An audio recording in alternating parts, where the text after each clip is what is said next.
guess. No. Welcome All to the right. show, everybody. Stairway to Cinema, episode 10. Amen. Episode 10. Yeah, it's crazy. That is kind of exciting. Who would we have made thought? it 10. I know. Yeah. Today we initially planned on reviewing Marriage Story, but we won't.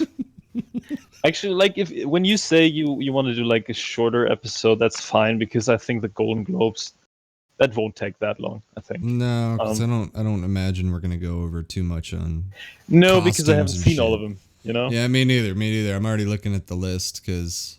Yeah, but I mean, I'll admit I'm kind of winging it, so I have the list up right in front of me. But first, I have lots of news. Okay. Lots of small news. Mm-hmm. Fun fact: Kirk Douglas turned 103 this week. Oh my god! News. Yeah, old man. Christopher Plummer turned 90 today. Old man too.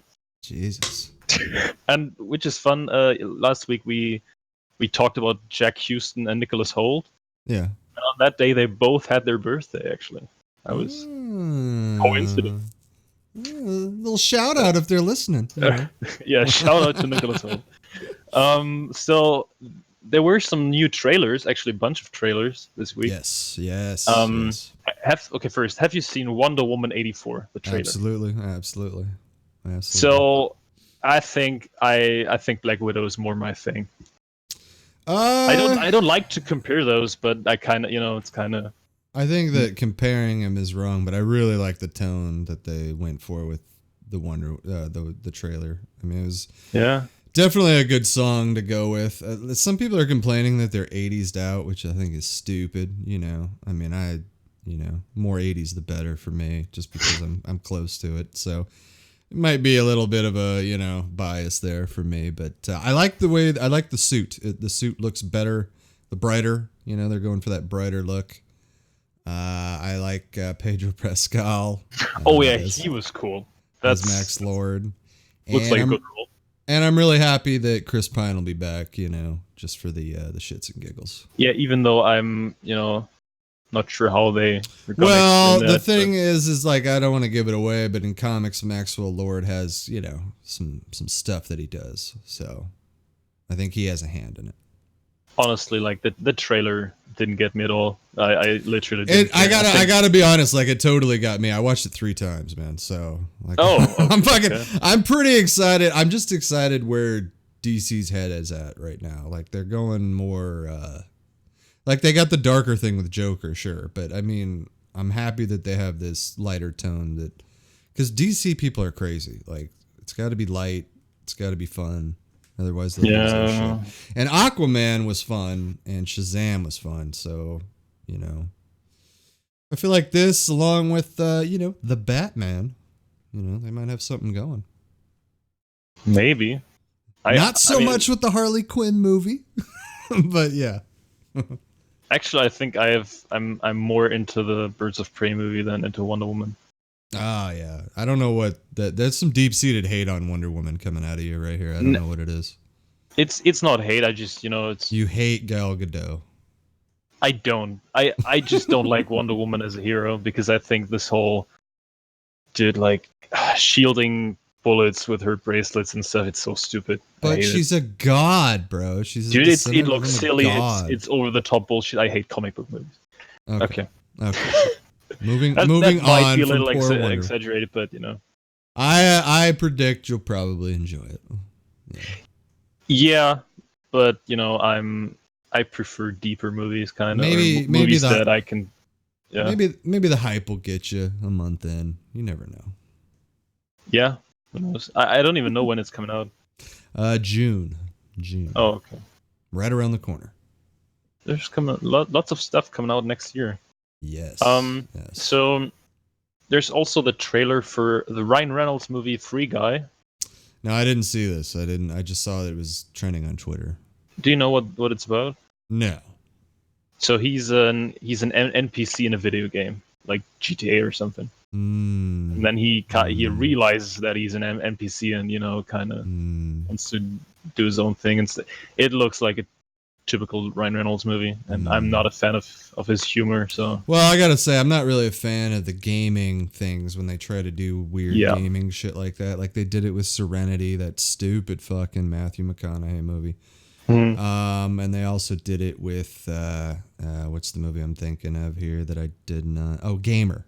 Gamer is terrible. It's just terrible. I've not seen those. Gerard Butler movie, Gamer. A lot of people. Oh, okay, yeah, that tells me a lot. Yeah, it's where Gerard Butler. a kid controls Gerard Butler in the game. It's just stupid. So yeah, I don't know. Like Free Guy, it looks kind of cheap and silly. And I mean, it's Ryan Reynolds. Maybe it's fun. I don't know. Yeah. You sent me the trailer to Escape from Pretoria. Yeah, your boy Harry Potter.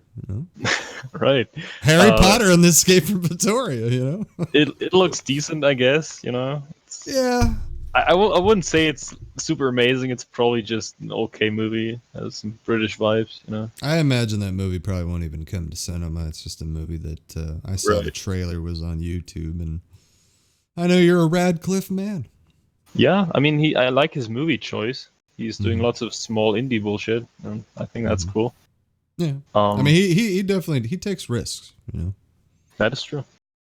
But I'm not expecting a new Papillon or Great Escape or Shawshank. It's just probably a fun prison movie, I guess. Could be good. You never know. Yeah, you never know. Okay, you've probably seen the trailer for Ghostbusters? Yes. What do you think? Hype. Oh, really? Oh yeah, hype. I like the fact that there, seems to be a bit of a dark tone there. Just a little bit of a dark tone. Some people are predicting that the ghosts that they're after are the ghosts of the Ghostbusters, which that would be silly. It would be silly, but would fall in line with how Ghostbusters, because Ghostbusters is pretty fucking silly. But just comparing it to the disaster of 2016, I'm happy. They got good actors in there, and I just want to see what happens. Yeah, I like Paul Rudd, but I think the Finn Wolfhard is in way too many 80s flavored movies these days. Yeah, he is in a lot. The thing is, it's like not even an 80s movie. It's just Finn Wolfhard's face. I'm not a Stranger fan. Things and it. Well, I do like. I caught the little thing too. I think the girl in the trailer is Egon's daughter. That's what I think. She feels like Egon to me. So I think that might be a nice tribute. You mean the little girl? The young girl in the movie That's trailer. his granddaughter. Oh, okay. Well, the mother is played by Carrie Coon. Right. Either way, that's a nice tribute to Harold Ramis, because there's no way Harold Ramis is going to be in the movie. No, obviously. Yeah, I mean it looks good, but I'm not a huge. I wouldn't call myself a Ghostbusters fan. I've only seen the first one and it's cool, but other than that, I'm not a fan. The first one is tremendous, absolutely. Yeah, tremendous. Yeah, but I'm just looking forward to possibly fun movie. So that's cool. Yeah. And then the other news are kind of, okay, this one's for me. Taron Egerton recorded the audiobook of Elton John's memoirs. I know nobody gives a shit. Just wanted to say that. This is a movie podcast. Okay? Yeah, but we're not talking audiobooks, What's the matter? You can't read. You can't read with your eyes. You got to listen to it. I just think it's cool that the actor who played Elton John is voicing his memoirs. I mean, a side note for me, I love audiobooks. So yeah, me too. Love them. And the last one is Robert De Niro achieved a Life Achievement Award from the Screen Actors Guild. I think that's pretty cool. I saw that. Because he deserves it. Did he drop anything about Trump on his speech? I'm sure he did. I don't know. I have no idea. I don't watch speeches. Because I even with the Oscars, I always feel like speeches are kind of meh. Sometimes the speeches are good. It depends on, if they just make it about the movie and the craft, I love it. But if they try to get real life and try to make a statement, it never comes off as good. I don't know. It's just not interesting to me. Okay, what can I say? Okay, we should move on to the movies we've watched last week. Okay, do you want me to just knock mine out real quick? It's not much, I assume. All right, Billions, The Mandalorian, and I got fully caught up on Watchmen. And Watchmen, the season finale on Sunday. I cannot fucking wait.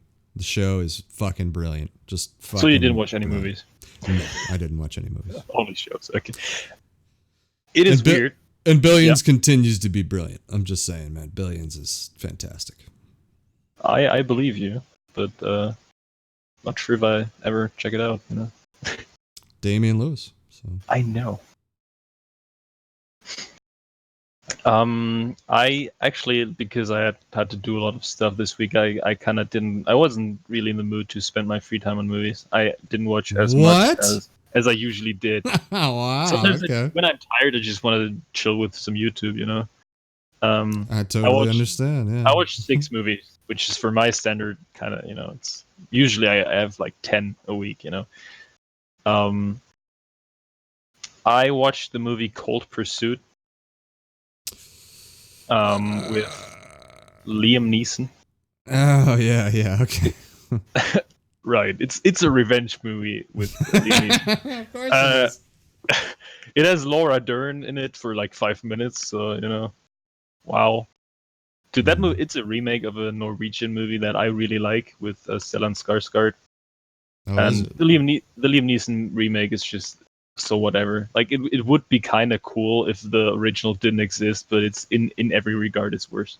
So yeah, okay. You know, kind of just usual pointless remake, but it was okay. I feel like people should package together all the Liam Neeson revenge movies, you know, just all together. Yeah, the whole collection. Just I think I actually watched most of them, which is kind of sad.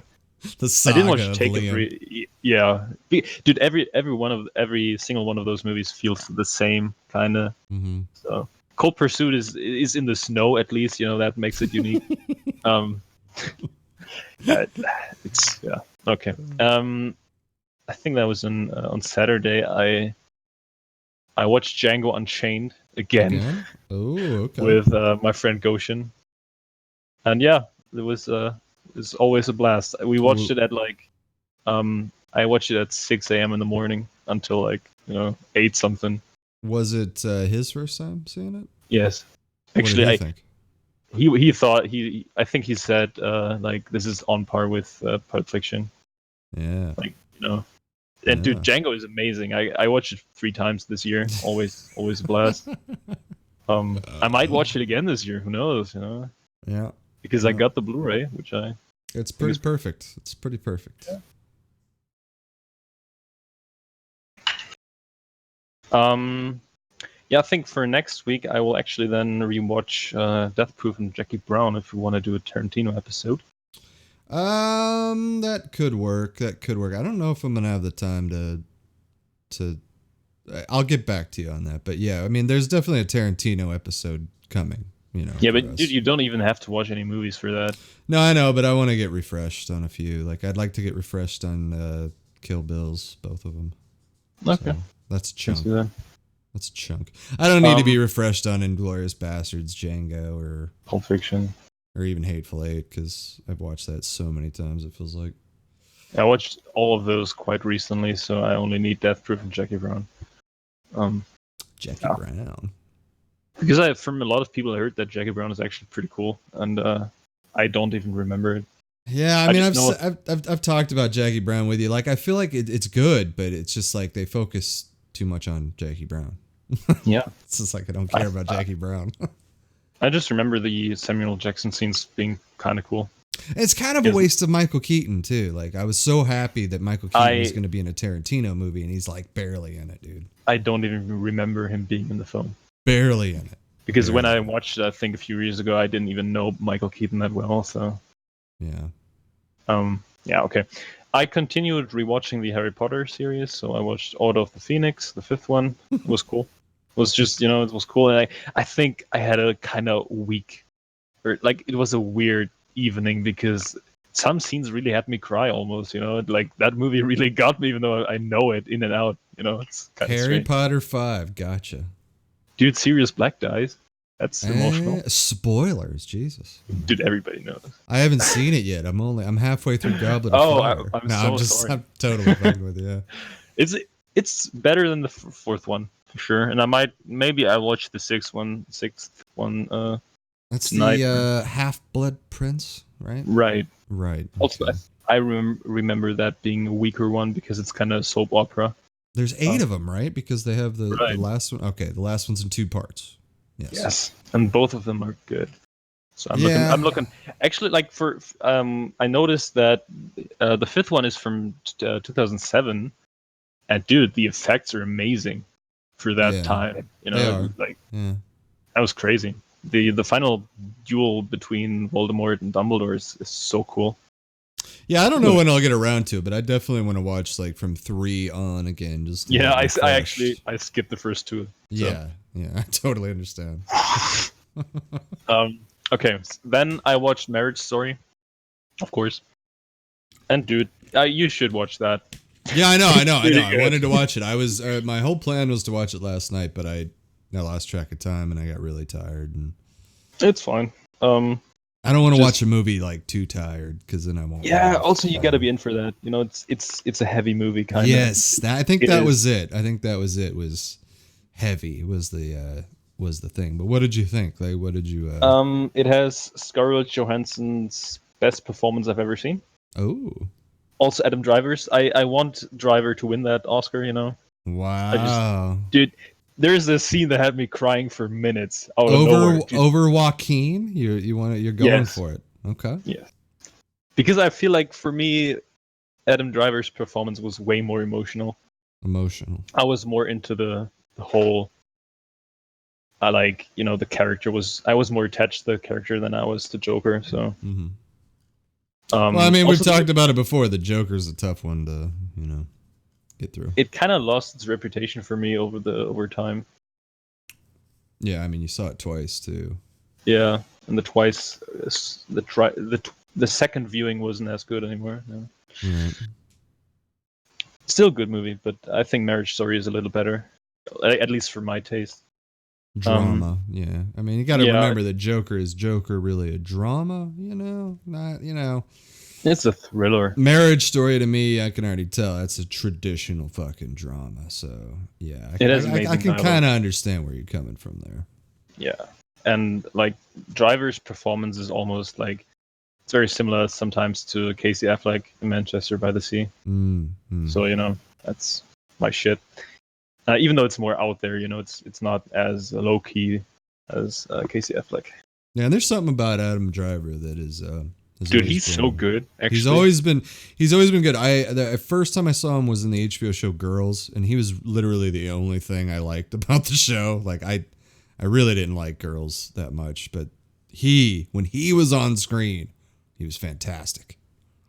So I remember when he got casted as Kylo, I was really, really amped about that. So I think Kylo Ren was the first role I really recognized him in. And then. I'm not sure if I watched Inside Llewyn Davis before that or after that. I still say they revealed his face too early in The Force Awakens too. They just revealed it too early. They should have revealed it at the end. Maybe. They didn't give the helmet enough time to, that's all I'm saying. I need more of the helmet. It's coming back, I think. I know. I saw that. He's reforged it. Yeah. But he's ready to go. There's still lots of footage in the trailer where he's not wearing it, so I'm not sure. It might be in the contract. He's like, I ain't wearing no mask. I could totally see that. It must suck to not be able to show your face as an actor. Well, that is one of the things that ruined Spider-Man 3 was Topher Grace didn't want to not show his face. So that's irritating that when an actor gets all pissy about it. Because every time Venom would talk in Spider-Man 3, you'd see stupid Topher's face. So it's just ridiculous. So that's why Tom Hardy is perfect for. That's why Tom Hardy is bitching. Yes, thank you. You saw where I was going with that. Yes, exactly. He's totally in for doing roles where he's not where his face is not shown, basically. And he don't give a fuck. And he's really good at that. So he is. Yes. I watched a movie that's you've been telling me it's pretty good. And it is pretty good. Oh, shit. His Bang Bang. Yeah. Dude, I know it sounds stupid, but I love seeing Robert Downey Jr. as not Tony Stark. Yeah, just as like, I mean, that, like I It's so say, refreshing. there is some Tony Stark in that role, I feel like, but still, Yeah, but he's a total fuck up. He's kind yeah. of a loser. You know, it's super fun. And I Val mean, Kilmer is amazing, and Michelle Monaghan too. you Great, can't great actor. knock Tony or his performance of Tony, but we've seen it for 10 fucking years, so I Right, totally hear you. and it's all he's doing. He's been doing for the past years. So Yeah, that's but you got Doolittle, so get excited. right. Yeah, it's gonna be my Yeah. favorite movie of all time. I wouldn't be surprised if you come back and be like, dude, Doolittle, top 5. I mean, it has Ralph Ineson in it, so, you know, that's cool. Yeah. Dude, that's a movie I don't give two shits about. Like, But back to Kiss Kiss Bang Bang. I told you, man, it's just a fun movie, man. yeah, right. I think that's a movie I could rewatch every Christmas season Mm-hmm. because it's a Christmas movie, Mm-hmm. and yeah, it's just, you know, entertaining from start to finish. And that's why I remember enjoying Nice Guys so much, is because I feel like, you know, Yeah, Shane Black is good. when Shane Black does that shit, it's just magic, you know, magic. Yeah. It's because he's funny. He is a funny screenwriter when he does his good dialogue. It's just so sad that Predator was It's fucking travesty, bad. man. Oh my god! Yeah. I heard a rumor too that the original script had Dutch come back, Arnold Schwarzenegger. There was supposed to be a reveal. Oh. Which, you know, I've talked about the Arnold Schwarzenegger reveal. I don't know if it works really anymore, but still, I think that would have helped instead of the Ultra Predator man at the end there. I think they just should have shown more of the squad of misfits, you know? Yeah. Like, because I think like Thomas Jane with Tourette syndrome and Keegan Michael Key and so they're all pretty good, but not enough screen time. Because I think we both agree that Predators was better. You know? Yeah, Predator. I actually never understand when people hate on Predators so much because I think that's an enjoyable movie. Me too. I totally like fine. Predators. Yeah, it's not like as if the original Predator was like holy grail of the. I mean, it is. Action, you know? It is the holy grail. I mean, it really is. I think ain't got RoboCop time is to better. bleed. Well, yeah. I mean, I can't knock RoboCop because you got a lot of just great 80s. Total sci-fi. Recall is better. Yeah. Total True Recall Lies is better. Yeah, but that's different. It's different. Yeah, that's true. That's not science fiction per se. Yeah. But I agree okay, on Total Recall. The last movie I watched, it was today before this show. I wanted to watch it before this show actually because we need to mention Paul Thomas Anderson every episode. So I watched The Master. Oh. And heavy movie, dude. Heavy. So you just watched it fresh. Yeah, and honestly, I'm might say I'm a little disappointed. You know, it's a super weird movie. Yeah. Yeah, it's kind of confusing at times, and I wouldn't say that Joaquin's character is the most relatable, or like I wasn't really caring about him. It's a good performance, though. You know. Dude, the actors in this are crazy, but that doesn't save it from being kind of dry in a way. Mm-hmm. Even though they're good scenes, you know. Yeah, because I remember being disappointed because this was the follow-up to There Will Be Blood. So yeah, you know, he kind of There Will Be Blood might. I don't know like what his best movie is, but that might be his. Like, even though Magnolia is for so me, close, it's so close to being a masterpiece, though. Magnolia, it's like true. The ending is so. It's thought-provoking, but at the same time silly. So yeah, but maybe if I watch it again, and I know how it ends, you know, then I might be more into it in a way. That's how I felt when I saw it the second time. That's how I felt when I saw it like the third time. But okay. There's still that feeling of oh my god, this was. But at the same time, there is this weird biblical thing to it. So it's a thought-provoking movie, and I like thought-provoking movies. So it's still like on my list as like one of his best. But yeah, The Master though. Amazing acting, but I still say I wish they would have just went full on fucking Scientology with it instead of skirting around with this, you know, basically the same story almost. Very close. Very close. Yeah, for me it's a 6 out of 10. You know, it's not bad from a technical standpoint. It's actually really good. But, yeah, I'll give you that 6 out of 10. Like I'm happy that I watched it, but at the same time, it was like you said, just a disappointment. Yeah, it's not a movie you're crazy about rewatching. You know. No. Actually, UV Ball says about it that it's absolute garbage. UV Bowl. Yeah. Says that the master is garbage. I think he hates Paul Thomas Anderson because apparently Anderson stole his movie poster idea for Phantom Thread from one of his movies. Okay. Yeah, okay. I don't know. That guy has serious issues. But yeah. UV I wouldn't say it's garbage at all. Like, I think calling the master garbage is kind of ridiculous because, you know, technically it's kind of perfect. UV Bowl. Really good. UV Bowl makes Roland Emmerich look like a genius. You know, that is true. Yeah, that's about how. It's the best way I can explain him. Yeah, I think that's the best way to explain him. Actually. Okay, that's all I watched. 6 movies, not much. Yeah, but Marriage Story is good. Kiss Kiss Bang Bang is good. Watch some good stuff. And even though I didn't like The Master that much, I'm glad I watched it. And I mean, I got the DVD, you know, I could check it out again sometime. Maybe it's better then. Yeah, I don't know. I feel you on the, I don't know if I'll rewatch it. It's just it's not something that calls out to me as needing to be rewatched. It's kind of I don't know. It's a story you just don't really care about at the end of the day. Yeah, for me, kind of same with Hard 8, you know, which does mean I still really like Paul Thomas Anderson, even though some of his movies are kind of difficult. Mm-hmm. But I wouldn't say that The Master, Hard 8, or Phantom Thread are bad. You know, it's just not for me, kind of. Even though I'm kind of tempted to rewatch Phantom Thread. Yeah, I completely agree with you, and I still need to watch Phantom Thread. So now I only have to watch Punch Drunk Love, and I heard that's pretty good. Yes, that's one that I always I kind of forget about it. It's just. But it's very good, and it shows Adam Sandler at his best. Well, I don't know because I'm seeing a lot of hype for Uncut Gems. Yeah, me too. So.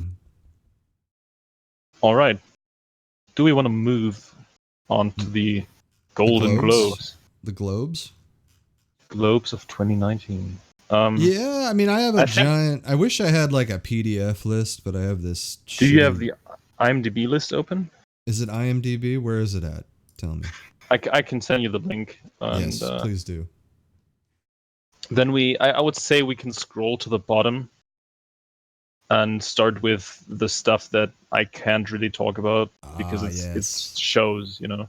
This is much better, Alan. Thank you. Yeah, scroll to the bottom and we can start with best performance by an actress in a limited series or motion picture made for television. Ooh. I haven't seen any of those, so neither have I. Yeah, fine. Let's move on. I'm going with Helen Mirren for Catherine the Great. Oh, actually, no. Honestly, no. I have seen The Act. Oh, with Joey King. So what about Joey King?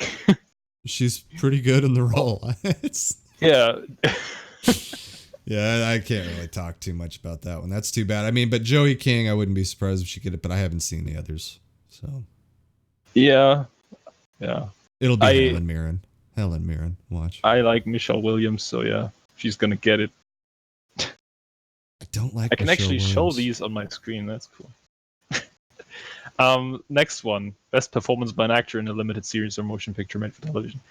I have only seen Chernobyl, so I'm going for Jared Harris. I fucking love Jared Harris too, man. I love him.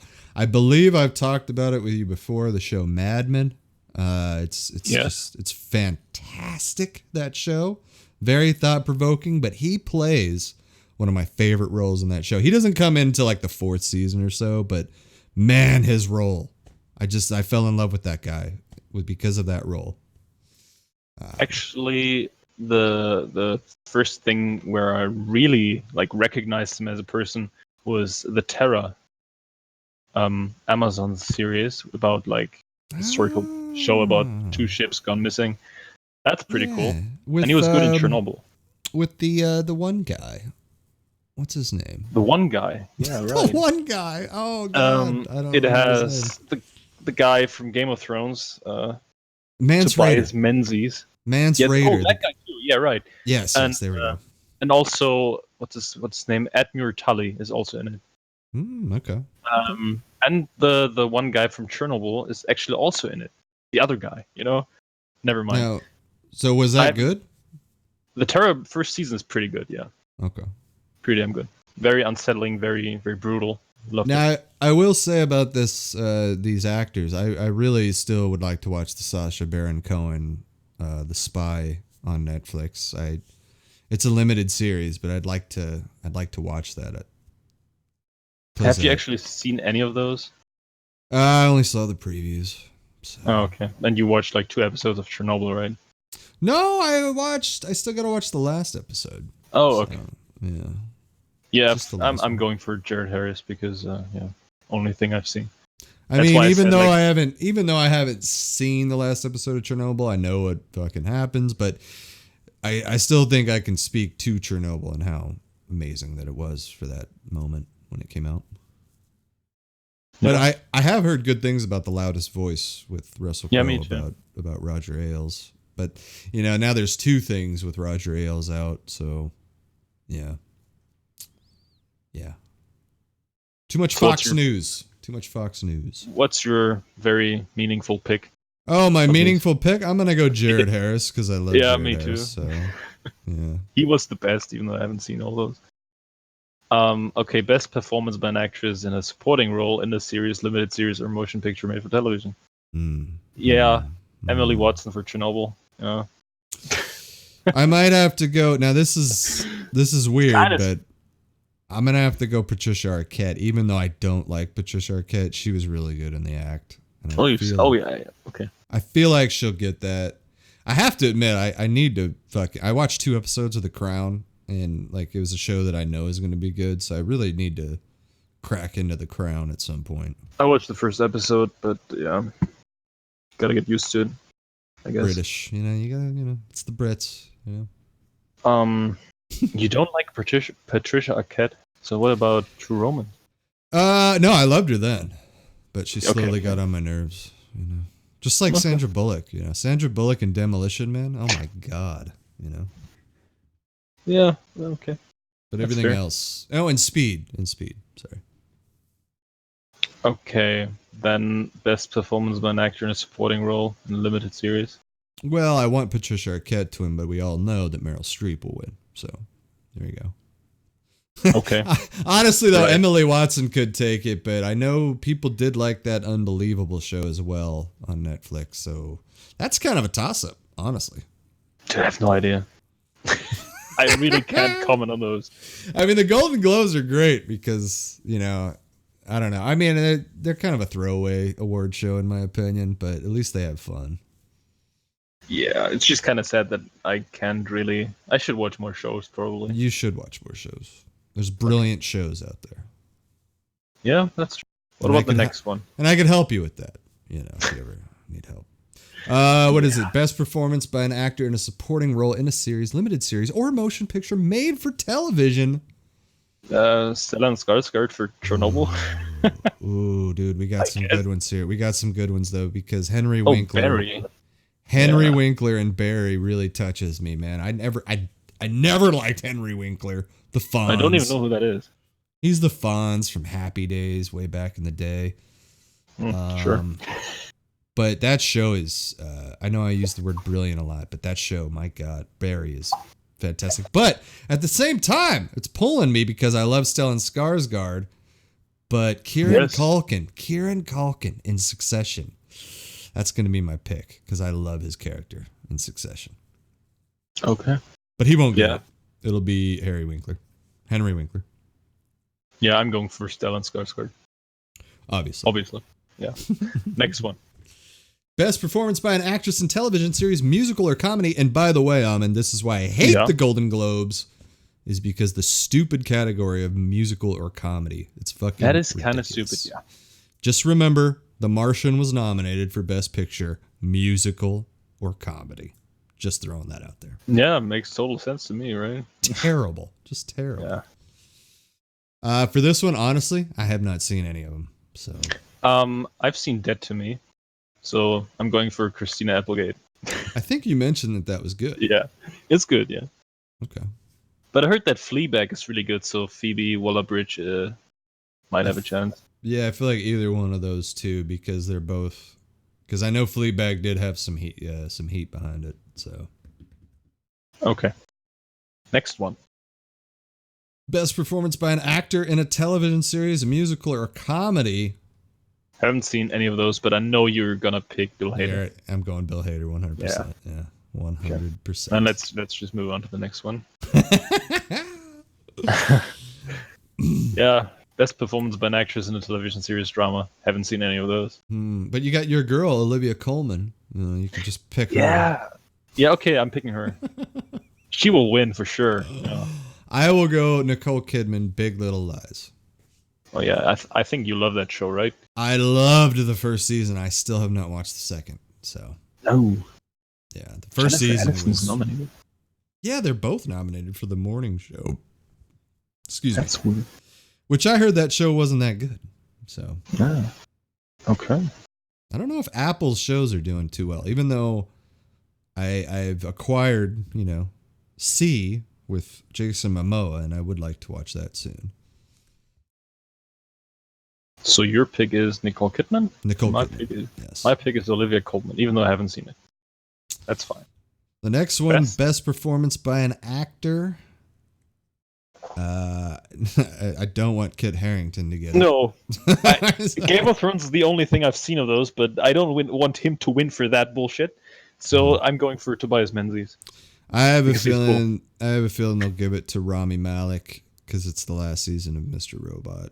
So I haven't seen that, sadly. I heard it's good. You should watch Mr. Robot. That is another show that is fan-fucking-tastic, man. I mean, and then even Brian Cox in Succession. I'm not like the biggest Brian Cox fan, but I love his character in Succession. So, but I'd go with Rami for Mr. Robot.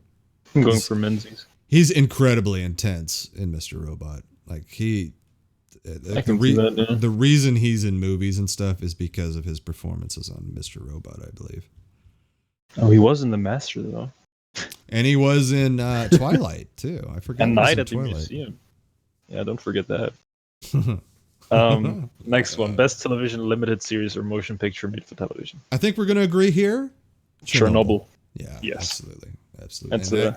And I think that'll actually win it too. It's an instant classic. So, best television series musical comedy. Yeah, I know what you're gonna say. Oh yeah, Batty. I was close to just checking out Fleabag a few days ago, but just didn't get around to it. Maybe I should watch it because I think it's actually pretty short. So, 30-minute show. Who knows? Best television series drama. Ooh, haven't seen any of those. So the morning show is a drama. I didn't know the morning show was actually a drama. I might check that out then. I might check that out. 8.2 on IMDb. But for me, I can't believe Billions isn't on here. But Succession, I gotta go Succession. I can't wait to watch the second season. The first season was so much fucking fun. I don't know what it is about shows about billionaires that's got me so hard, but man, I love them. I fucking love them. I like money. I like money, baby. Okay. Even though I don't have any money. You know what I mean? Right. I can relate. Now we move on to the actual important categories, for me at least. Best original score motion picture. Yes. So that's interesting. Because I've only seen 2 of those, but from what I heard from the trailer of 1917, the score is kind of amazing. Mm-hmm. Thomas Newman. I think it's kind of weird that Little Women is nominated for. I think some movies are nominated already because even though they aren't out yet, which is kind of strange to me. Little strange that The King did not get nominated. The score was really good in The King. True. Motherless Brooklyn, haven't heard the score, but the composer Daniel Pemberton, he's pretty good. Yeah, like I recognize all three of the other. Thomas Newman, Randy Newman, Pemberton. I don't recognize Alexandra Desplat.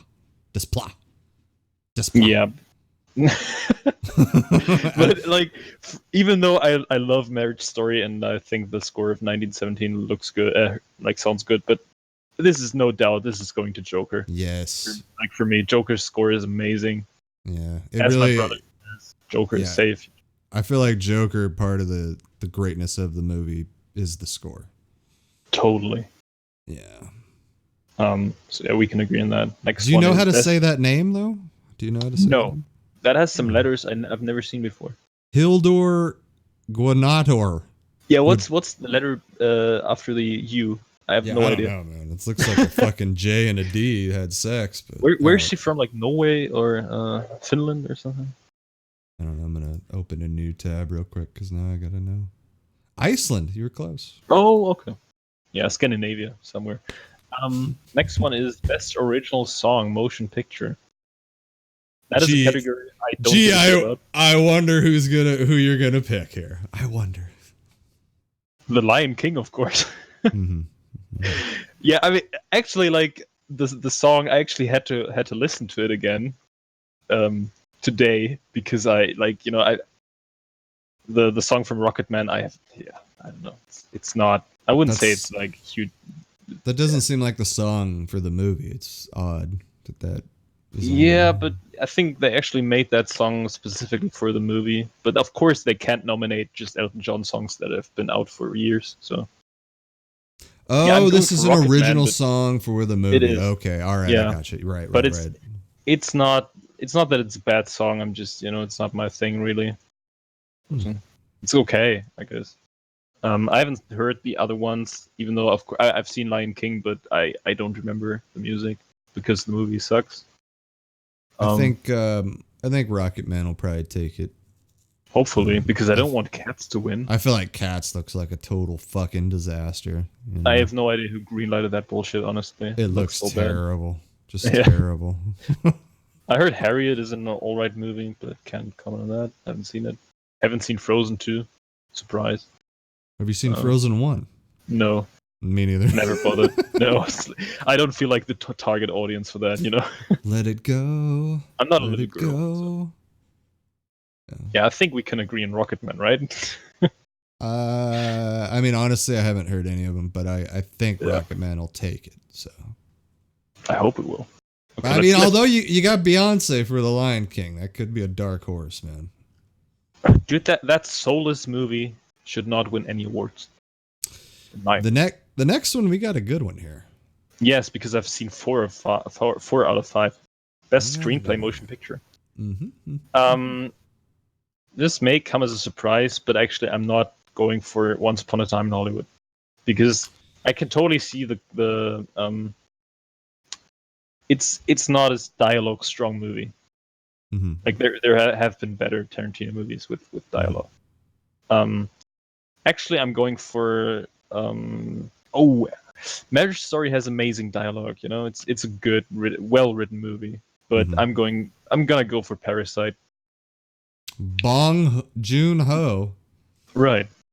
Parasite. I would like to see this.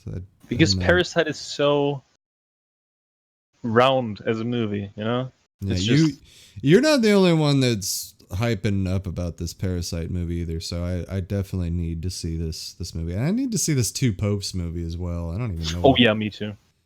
Who the fuck are the Two Popes? Jonathan Pryce and Anthony Hopkins. Okay. And I heard it is pretty good and pretty entertaining. It's a Netflix movie as well. Oh, really? I didn't know that. It's actually watchable. I see it at the bottom there. Netflix December right there on the fucking poster. Netflix coming out swinging this year, baby. Look at that. 3 of the movies. 3 out of 5, yeah. Yeah, around fucking. That's pretty impressive by Netflix. Good year. Very good year, as opposed to the previous years of their movies, man. Woo. Yeah, true. Yeah. For me, I gotta go Irishman because it's. I know. I haven't seen Parasite, Marriage Story, or The Two Popes, so that could change. Right. And I know you don't want to give Once Upon a Time any words. Yeah, but I've if his dialogue is masterful to me, but it just wasn't there in Hollywood. Yeah, but just only in comparison to his other work, or like, do you think generally the dialogue in that movie is bad? It didn't get me because, like I said, there was a lot of just predictability shit in the dialogue. Especially like the whole Kurt Russell stuff just irritated me. It was just a waste, and that's one scene, dude. The Al Pacino stuff was a waste. So we can talk about that next week, or when we. I thought we were never talking about this movie again. I mean, we kind of have to when we're doing a Tarantino episode. True. Already looking forward to it. So yeah, my pick is Parasite for sure. All right, next one. Best Director, Motion Picture. We already know what I'm going to go with here. But we got some fucking power players in the house with Bong Joon-ho, Quentin Tarantino, Todd Phillips, Sammy Mendes, and Marty. I can't comment on Sam Mendes, sadly. Yeah, it's the only one. Movie isn't out. So. I mean, credit to you. You've seen all of them except for that one. So yeah. First year where I actually watched all the award season movies. Most of them, actually. Do we think Todd Phillips sneaks in and snags it? Just not saying who you want. Okay. No. Even though the movie is well crafted, but I don't think he's not sure. I think the script is actually too weak. So you already know my pick. Quentin Tarantino, right? Marty, all the way. I know, of course. Actually, I'm as much as I love Tarantino, I'm going for Bong Joon-ho. Wow, dude, that movie is almost perfect in every aspect. So it's something you have to like hard to pull off. Okay. Well, I'll look into seeing. Yeah, Parasite is something to watch. Oh, thanks for the follow, man. Ooh, I gotta follow. You gotta follow, baby. Yeah. Things are looking up, Amon. I know. Next one. This is something, again, I can't really comment on those, most of them. Best performance by an actress in a supporting role in a motion picture. I've only seen Marriage Story, and I think Bombshell isn't out yet either, which is kind of strange. It's not out yet either. Neither is the Richard Jewell movie, Kathy Bates. Which the Richard Jewell movie fell under some controversy this week. I don't know if you know about that. No. Yeah, people are kind of bombing the movie because one of the female reporters in the movie trades sex for information, and apparently that didn't happen. So of course they're coming down on Eastwood hard. And I have to admit, I actually want to see this movie because I remember when this happened, the Atlanta bombing. I was actually watching the Olympics in 1996 when the bombing went off. So I kind of want to see this movie and see where it goes. But, you know, in terms of the actresses here, I'm going to have to go with Jennifer Lopez. Hustlers, obviously. I mean, I'm not sure if I can believe that her performance is award worthy. Yeah, that's got to be a stretch there because I've never seen anything with her that suggests otherwise. And I actually heard that Hustlers is pretentious bullshit, so yeah. I'm not sure. I'm gonna go for Laura Dern, Marriage Story, because her performance is actually really good. I'm not a huge fan of Laura Dern, but she is like, you kind of hate her in that role, and then you kind of don't and stuff. It's pretty cool. My prediction, it'll be Kathy Bates. I think. Okay, for what reason? Well, Kathy Bates is great in everything that she's been in. That is true. I have a sense about these things, Amon. You know, I just do. Okay. And I think it's either going to be Kathy Bates or Margot Robbie. Margot Robbie? Yeah. For Bombshell. I think Laura Dern has a chance, so. Laura Dern, I think, is, you know, she's praised by the award people, so. Also, I kind of feel like she's having her career really took off in the last few years. She's in a lot of stuff. I think she's also in Little Women. She was in Cold Pursuit with Liam Neeson. You know, that's crazy. Yeah. That's Bruce Dern's daughter. Just in case you didn't know. I know. Just throwing it out there. I don't know if you connected the dots. That's not a big surprise. Okay, next one. This one's going to be a good one. Yes. Best performance by an actor in a supporting role in a motion picture. We've got both our guys from The Irishman. Yep. We've got Tom Hanks, Brad Pitt, and Anthony Hopkins. Yep. So yeah, I haven't seen Mr. Rogers, A Beautiful Day in the Neighborhood, and I haven't seen The Two Popes, so those. And I believe it'll come down to these three anyway. So yeah, who knows? Actually, yeah, you never know, because the Golden Globes are a little unpredictable. I'll say that, because you just never really know what the I forgot what they're called. The foreign press are gonna nominate. But as predicted, I said Al Pacino and Pesci would get nominated. Yeah, that's not a big surprise. So to me, you're definitely seeing what the Oscars might entail. Those three for sure, I think, will get nominated. Yeah, but I think for Golden Globes, the thing is with Joe Pesci and Al Pacino, for me, it's all like I would always say that Al Pacino was better than Joe Pesci in that movie. Mm-hmm. So for me, Joe Pesci is already kind of out, you know. Mm-hmm. But I think Al Pacino should win the Golden Globe and Brad Pitt should win the Oscar. I think Al Pacino will win both. That might be true, and I would be totally fine with that. Yeah, because like I think it would be cool to see Al Pacino winning an Oscar at his age, you know. Yeah, well, I think you got it reversed too. I think what you might see is Brad Pitt get the Globe, and then Pacino get the big statue. That's what I think. That'd be fine too. I still think Pesci still has a chance just because of the mystique of Joe Pesci. But I agree with you that I love Pesci in the role. But Al Pacino kind of blew me away. Just a little more. Yeah, he really and I didn't expect that because I was kind of I've been down on Pacino for years, and he really fucking showed me what he could do again. Oh yeah. It's because he shaved, man. I'm telling you, when he just has a regular face, no facial hair, he's the man. Even though I think he looked kind of good in Hollywood, classic. So actually, I would be fine with Brad Pitt just winning the Globe and Al Pacino winning the Oscar because I think Brad Pitt has way more time to actually win that Oscar than Al Pacino. And maybe this is the last chance for Pacino actually. So you know. Right, cool. And that shit does happen. But you're not the only one that liked Brad Pitt in that role, so I feel like Brad Pitt might get some credit with the Globes. Yeah, but it's a tough one. I felt like the thing you liked most about Hollywood was Brad Pitt. I thought that if the movie if the movie was just a Cliff Booth movie, then the movie would probably have been a lot better. Maybe. And because I just the DiCaprio role just didn't do anything for me. I know. It's sad and I still don't understand. And I love DiCaprio. Yeah, who doesn't?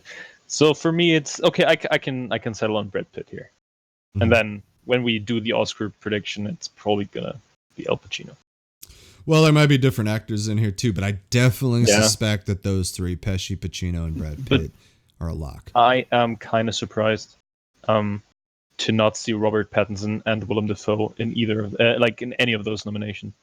Yeah, The Lighthouse I feel like had some steam when it first came out, but it's different with the Oscars. You never know. But the Globes kind of are telling sometimes when they do their drama picks. You can kind of see what's going to happen in terms of nominations. Yeah. So your pick is Pacino? Pacino, yeah. Okay, my pick is Brad Pitt. Next one, best performance by an actress in a motion picture, musical, or comedy. I've only seen Booksmart. Do we not like female actresses? I don't know because we just. I haven't seen any of these. The problem is that I think that Farewell and Knives Out aren't out in Germany yet, and I haven't heard of Bernadette, and I skipped Late Night because it didn't look like my kind of film. But I've seen Booksmart, and she was good. Beanie Feldstein, sister. I would like to see Late Night and Knives Out. I've heard Knives Out is. Oh, I'm hyped for Knives Out. Yeah, I've heard. Don Johnson is in it. Isn't that the Ryan? Is it Ryan Johnson? It's a Ryan Johnson movie. Wow, that's Daniel Craig and the great redemption of Ryan Johnson. Maybe. Maybe he still has a career. Maybe. It's not in the Star Wars universe any longer. No. So Your random pick is My random pick will be Kate Blanchett because you like her. Man, she's just a doll. Look at her picture. I think I'm gonna go Emma Thompson actually, because Okay. Yeah, She's a good actress. she is a good actress. She's always been pretty good. But I I do love me some Kate Blanchett. That is just a classy gal. I have to go with Beanie Feldstein because You actually saw the only it. movie I watched. Even though maybe Ana de Armas is good, probably because I liked her in Blade Runner. Mhm. Who knows? The next one is pretty good though. Best performance by an Pretty actor in a motion picture, musical, or comedy. This is where that musical or comedy thing comes in, because your boy Taron Egerton. Yeah. Now it falls under musical, sure, but to me that looks like a dramatic performance. It probably would better fit into drama, the movie, but it's fine. To me, yeah, I just wish the Globes would separate, like, do a music, or not even have musical, but just have comedy, have an action category or something. But it's just this musical or comedy category is notorious for fucking shit up. Because even DiCaprio, like that, to me isn't. Even though it's a comedy movie, it's actually, comedic. kinda. It's comedic, but I still would put him into the drama category. I'm fine with him being in the comedy section because then he actually has a chance. But what about when it comes to Oscars? He might get left out. Actually, at the moment, I'm kind of doubting that DiCaprio's gonna get Oscar. I think Like, he probably maybe not even the nomination. He might get the nomination, I think. But honestly, it's getting a little heated because you got all this hype. The competition is so fucking strong this year. It's getting strong. Yeah, it's getting really strong. So I don't know. Who knows? That's kind of an exciting one to watch. Anyway, Daniel Craig, you got Eddie Murphy. That is so cool, dude. Dolomite is My Name is a good movie, so I'm glad he's nominated.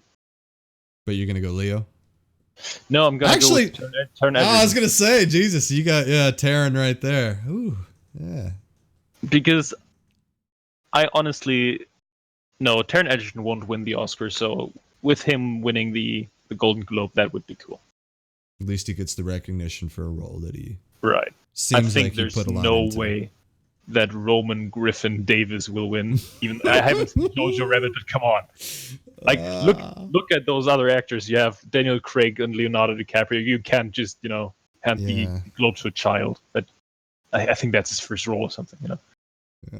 Would be kind of speaking of Daniel Craig, much like you're going through all the Harry Potter movies, I've decided to go through all the James Bond movies. That I forgot to mention. I watched half of Dr. No, the very first James Bond. I had to stop it because something came up, but that's one of my little side projects. I'm gonna watch all of them. That's something I could do actually because I haven't seen all of them. I've only seen two.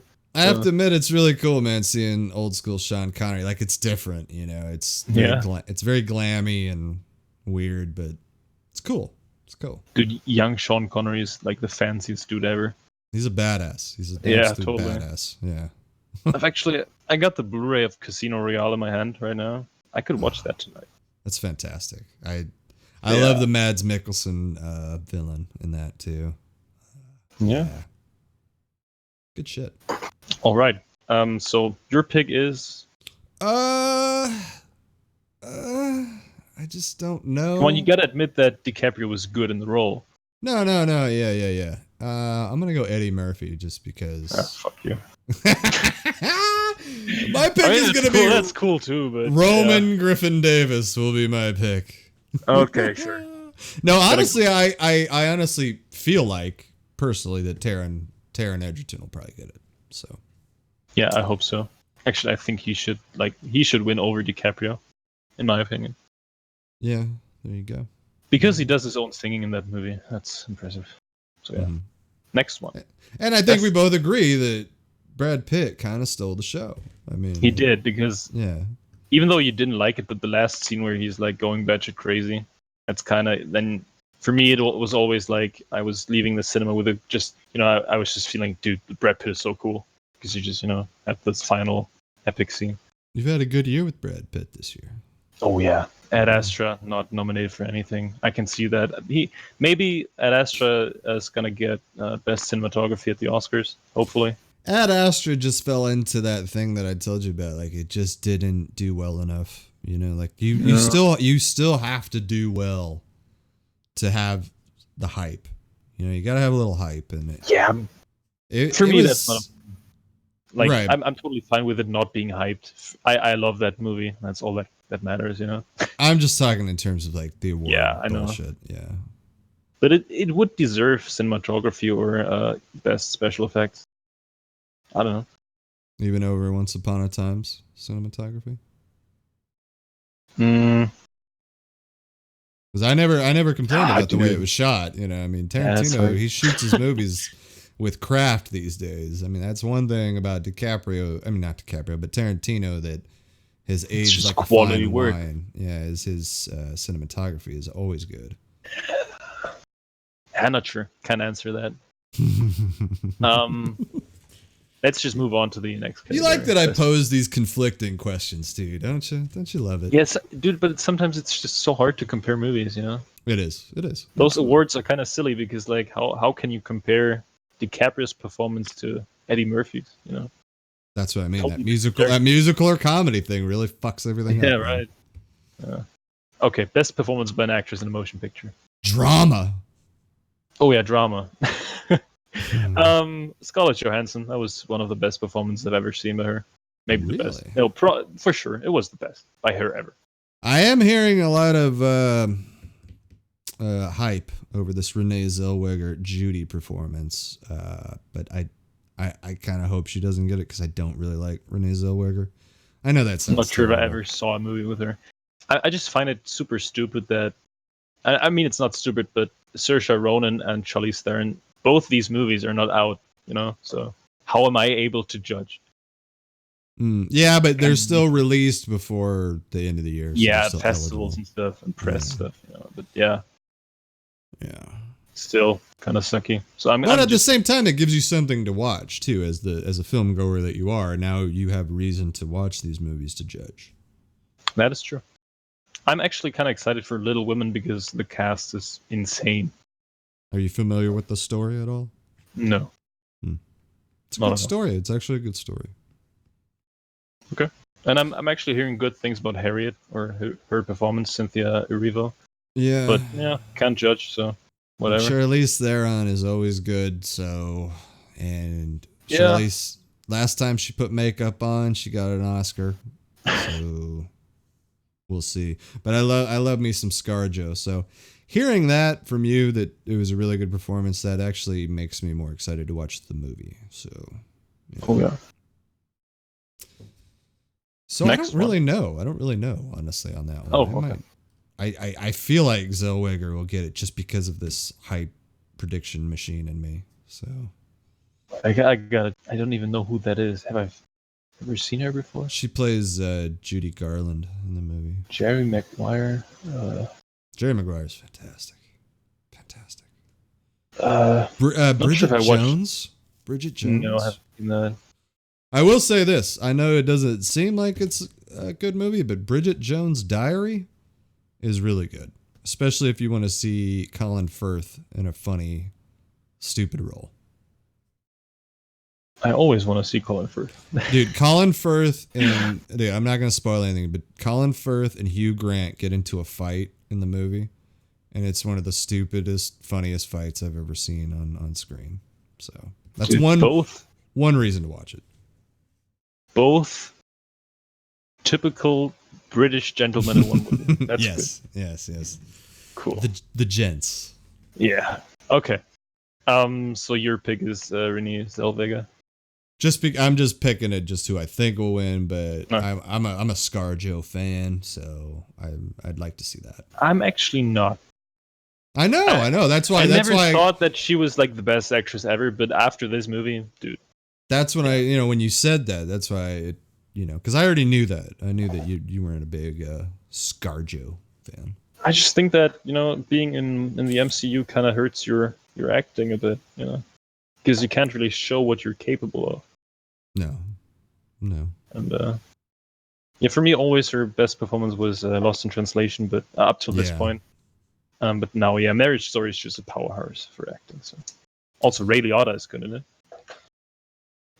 So here we go. Best performance by an actor in a motion picture drama.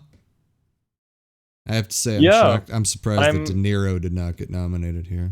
True, and I'm kind of surprised that Ford v Ferrari is categorized as a drama, because it is a lighthearted comedic movie most of the time. I don't know. Like, if The Martian is a comedy, then Ford v Ferrari is too. Right? You know? Right? Yeah. It's but weird, isn't it? For me, this is easy. It's Marriage Story. It's Adam Driver. Well, just because I haven't seen it yet, I gotta go Joaquin. Just because I'm surprised about this Antonio Banderas nomination here. I heard very good things about that movie. Pain and Glory. What is this shit? What is this shit? Taken away from my De Niro nomination. That's what this is. It's a movie about Mexico, it looks like. Yeah. I heard it's pretty good. I'm sure it is. I'm sure. Aren't you mad about Jonathan Pryce? Penelope Cruz and shit. Now, I've always liked Jonathan Pryce, so. I like Antonio Banderas. I do and I don't. Yeah, I don't know. I'd like to see De Niro in a. Yeah, that kind of surprised me too. But also Robert Pattinson, that kind of surprised me as well. Mm-hmm. Yeah, I'm just gonna go for Adam Driver. Yeah, I'll go Joaquin.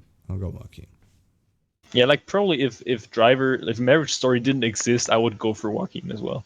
Mm-hmm. But yeah, I need to see this Driver performance here. So yeah, really have to. Best motion picture, foreign language. Yeah, I mean, big surprise. There's another Les Miserables. Hey now. Yeah, but I don't think that has anything to do with music. Oh, okay. Yeah, Pain and Glory. Haven't seen it. I heard that Portrait of a Lady on Fire is really good, but yeah, haven't seen it.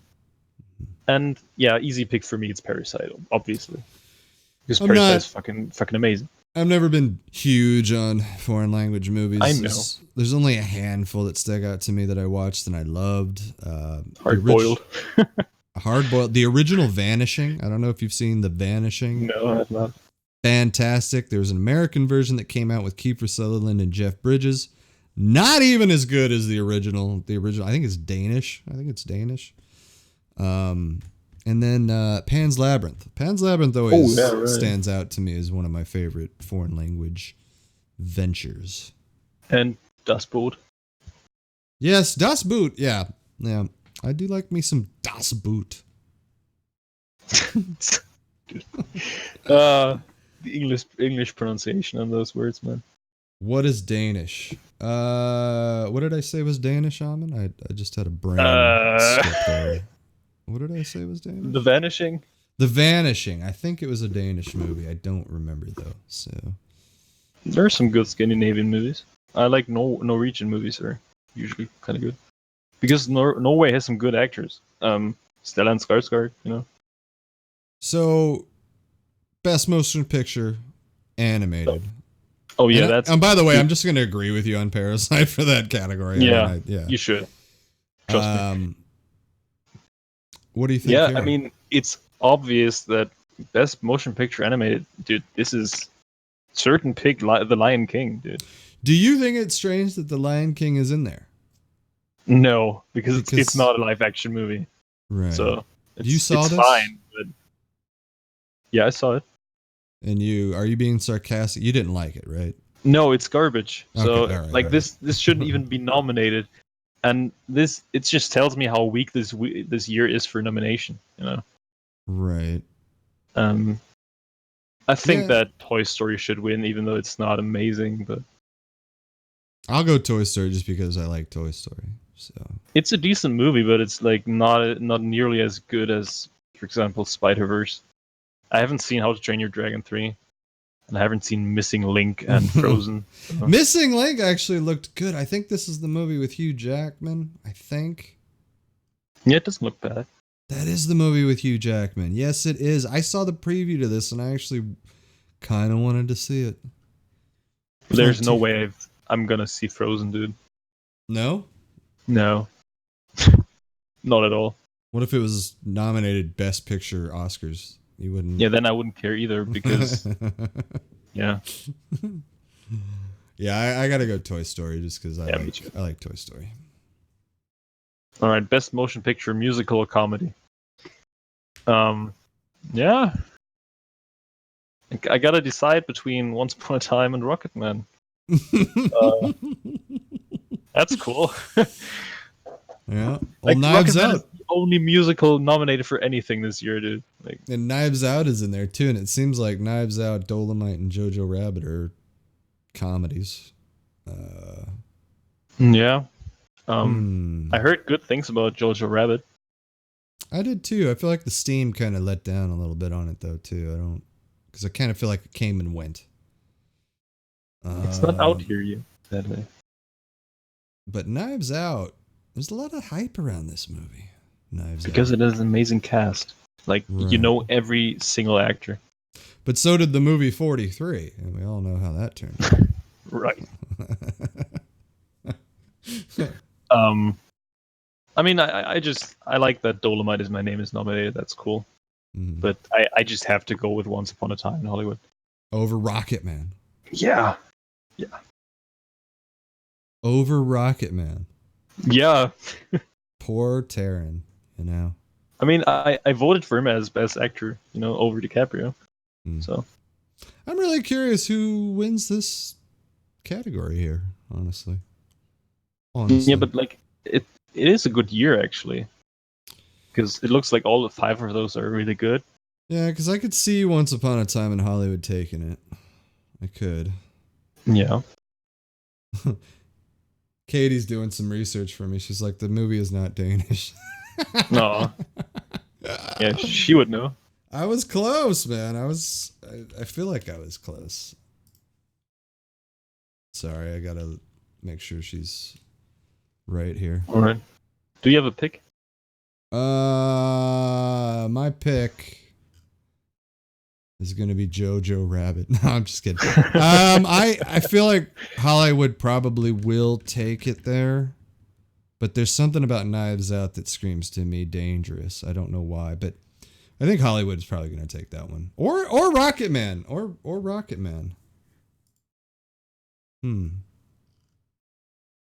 Oh, see, the director is Danish. Boom. See, I know my shit. I know my shit. All right, yeah. So I'm gonna go Hollywood. I'll agree with you. Oh, that's so nice to hear. Okay, let's move on. I'll go Hollywood. Best motion picture drama. Ooh. Okay, so it's between Marriage Story, Joker, and The Irishman. I know what you're gonna say. And the nominations are 1917, Joker, Marriage Story, The Irishman, and The Two Popes. So, yeah, but we can't talk about 1917 and The Two Popes. We can't talk about those 3. So those 2 are eliminated. I really kind of want to see 1917. I mean, now that I'm so hyped. Now it's getting some recognition. This could be the one that changes our minds completely. I mean, we don't know yet, but yeah, we definitely need to see this Two Popes movie. But for me, I think you already know. It's The Irishman. Yeah, that's what I predicted. Really? You didn't go for, Marriage Story. No, I knew you were gonna say The Irishman, of course. But I'm not sure. Like, for me, it's between The Irishman and Marriage Story. And I think, okay, yeah, let's just give it to The Irishman. I had so much, so many picks on Marriage Story already. So my prediction, you will change your mind with 1917. I think 1917 maybe is gonna be... It's World War One, and it's a faked one shot. Yeah. That's cool. Sammy Mendes, I mean, come on. Yeah. He's let us down before, but he's a formidable director. No, dude, Spectre was amazing. Best movie ever. I would like to watch it again, but yeah, it was a letdown. No, I wouldn't. Not even. Okay. But he did Road to Perdition. Ugh. And Revolutionary Road, and I actually have that on my desk, and I could watch that. And he did Jarhead. And Jarhead. Oh, is that good? I have to admit, man, there's a scene in Jarhead that gets me big time, man. Big time. I thought Jarhead was underappreciated, honestly. I thought Jarhead was a good movie. I've never seen it. That's the Jake Gyllenhaal one, right? Yeah. And I've always liked American Beauty, so. Okay. Yeah, this seems like it's going to be his biggest movie. I don't know, because. Yeah. Huh. I like war movies. Do you want to just rate some actors? Who is. Chilled actor rating. I'm sorry. Who is the director of the new James Bond? Oh, I think. Oh wait, is it the guy who did True Detective season 1? Joey Fukunaga. Yeah, that's the one from True Detective. This is the guy that did the Maniac shit too.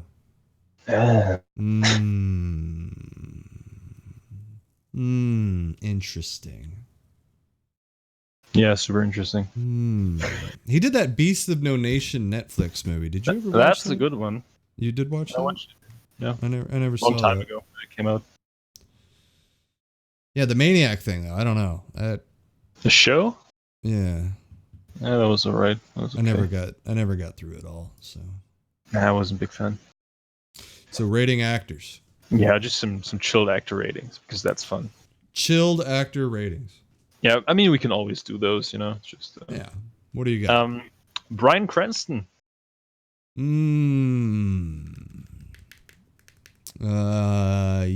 a good one. I gotta go 8 on Bryan Cranston. I was kind of worried that he was a one-trick pony with Walter White, but I really liked him in The Infiltrator. In Trumbo, he was fun in Trumbo. I haven't seen both of those, but we actually own The Infiltrator. I could watch that. Oh man, I really enjoyed The Infiltrator. Was just fun, just a fun movie. Okay. Now I'm tempted to watch it. Actually, if you say it's good, you know. I mean, it's a Narcos kind of movie, but yeah. So you're gonna go with an 8 for. I'll go 8 for Bryan Cranston because I like watching Bryan Cranston a lot.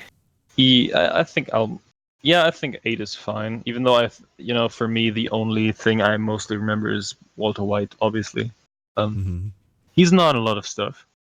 I feel he was TV more. He was more of a TV guy. But 8 is fine.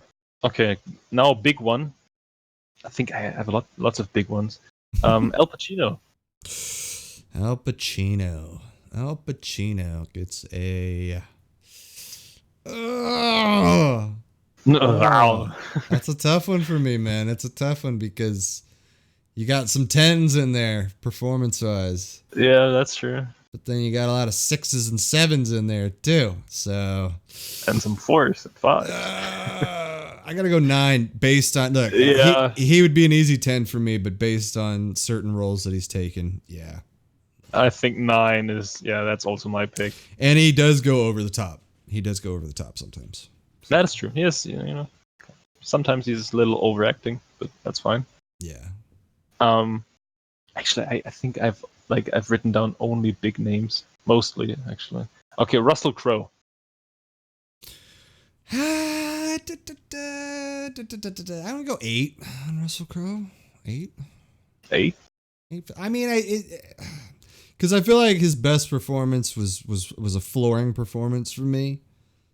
But he's taken some tough roles, but I do like Russell Crowe a lot. Me too. So he leans on a 9, but then I think, well, I can't really put him in a 9 if I got Pacino as a 9. So yeah, I feel like 8 is pretty good for Russell Crowe. What would you say is his best performance? A Beautiful Life. Mine. Fucking A Beautiful Mind. Yeah. I agree.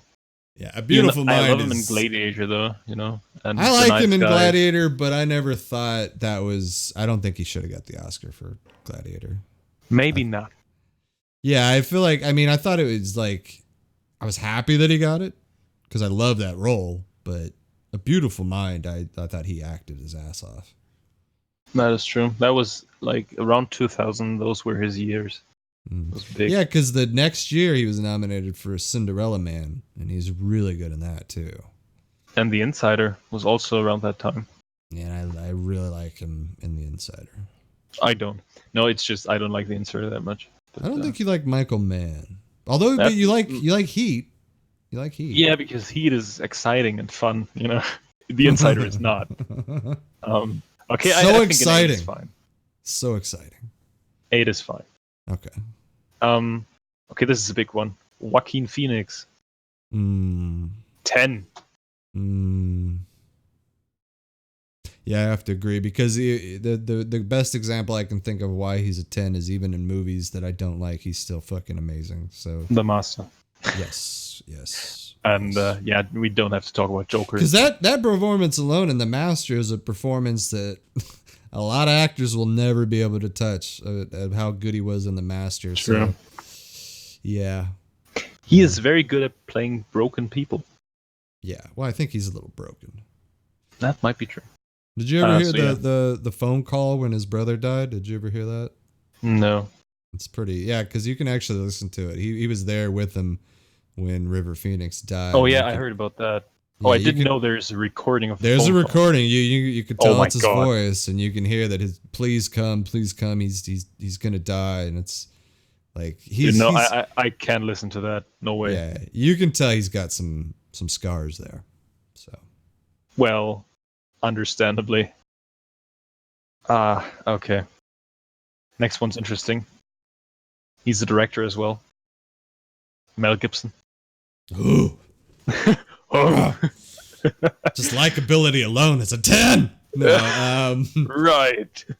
Honestly, I have to say that though. I've just always loved Mel Gibson ever since I was a kid with Lethal Weapon, Mad Max. Yeah. It just never fucking ended. And then Braveheart, and then just he's a fantastic director as well. So, but acting ability.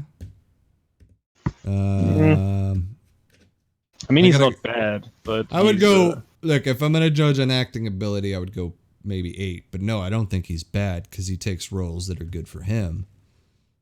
But likability, I honestly would say likability for me, just because it's so nostalgic, would be a 10 easily. But I'd say 8. But okay, like likability as a character, you know, or as a person in private, because no, doesn't seem like. He's got some issues, but I don't. I don't.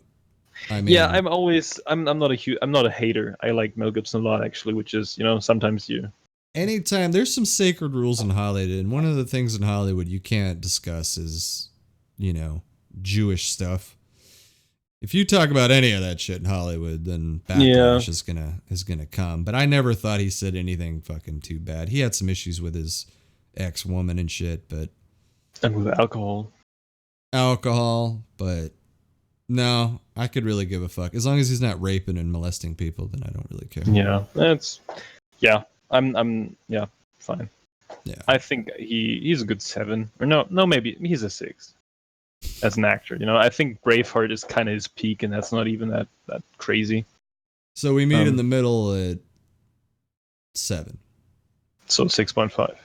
I do say though that he shows off his acting ability in the movie Ransom, a Ron Howard movie, which is really a good movie, man, where his son gets taken, and it's a drama. It's not an action movie or anything like that. It's not a Liam Neeson movie. No, not at all. But he really shows off his chops, and he really shows off his chops in Signs as well. So. Oh, that's the M. Night Shyamalan movie. Yeah. Right? I would even say both those movies are better than his performance in Braveheart. So. Interesting. Okay, so 6.5 seems right. 10 right? For me. 10. Okay. 6.5, 10. Lena Headey. Who? Lena Headey. She's Cersei Lannister. Oh.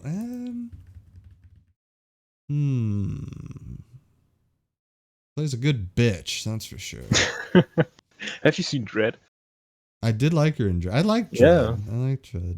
Yeah, the problem is she's almost always in villain roles in a way. She wasn't the villain in 300. True. Or the Sarah Connor Chronicles. Hey now. She was kind of bad in The Purge. So yeah, I mean, Cersei is an amazing performance, but I think it's for a variety of reasons, it's a 6, I guess. 6 sounds good to me, actually. Yeah. For me, it's just one role most of the time, which is kind of sad. And fun fact. It doesn't mean that she can't pull off a good performance, but yeah. There's a fun fact about her too. She was actually she was married to Bronn. Yeah, I know. Yeah, you knew about that. Okay. What's his name? His name. I knew his name. His name's Bronn, bro. Bronn. It always makes me upset when I can't remember an actor's name. Fuck. It's gonna get worse too as you get older, Amon. Trust me. Yeah, looking forward to that. Dude, it's on my tongue. Fuck.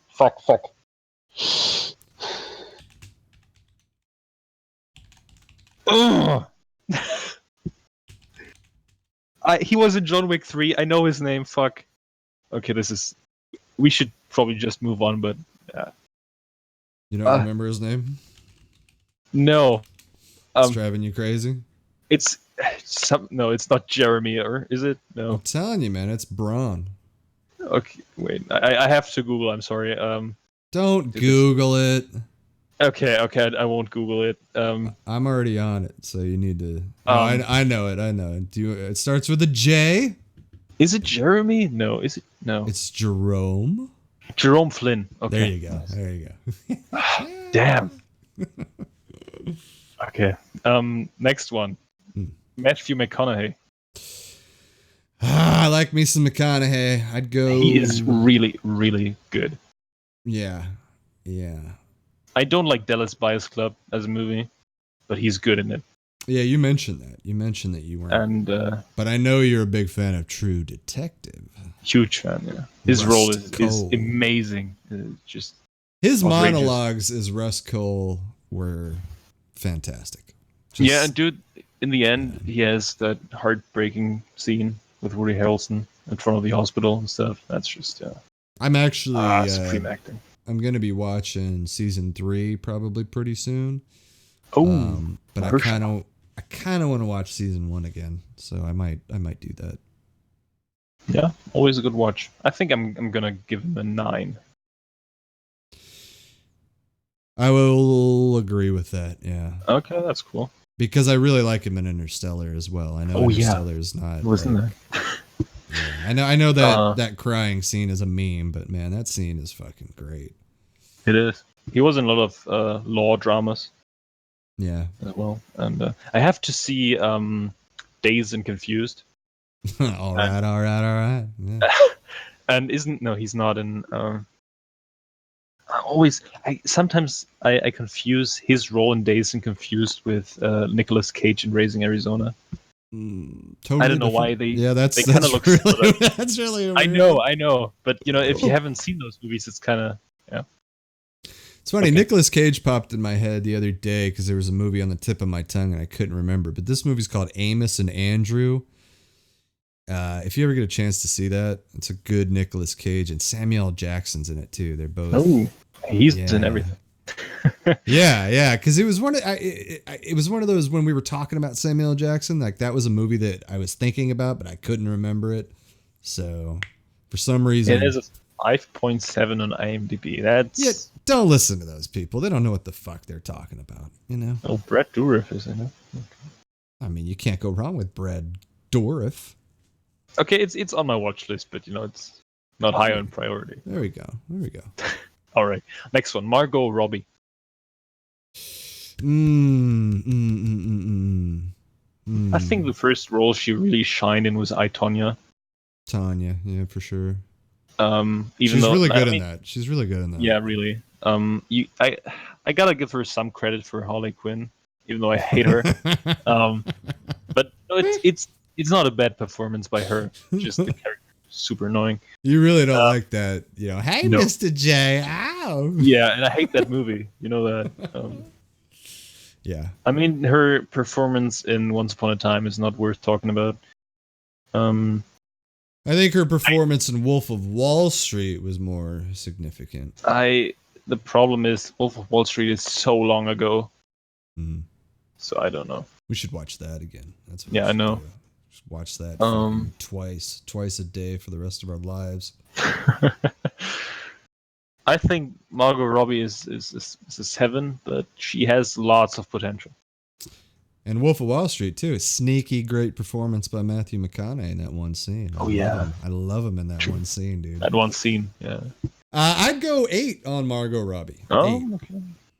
That makes it a 7.5. Only because of the Tanya role, because Tanya showed that she was here to act. So yes, yeah. And she's gonna be in Bombshell.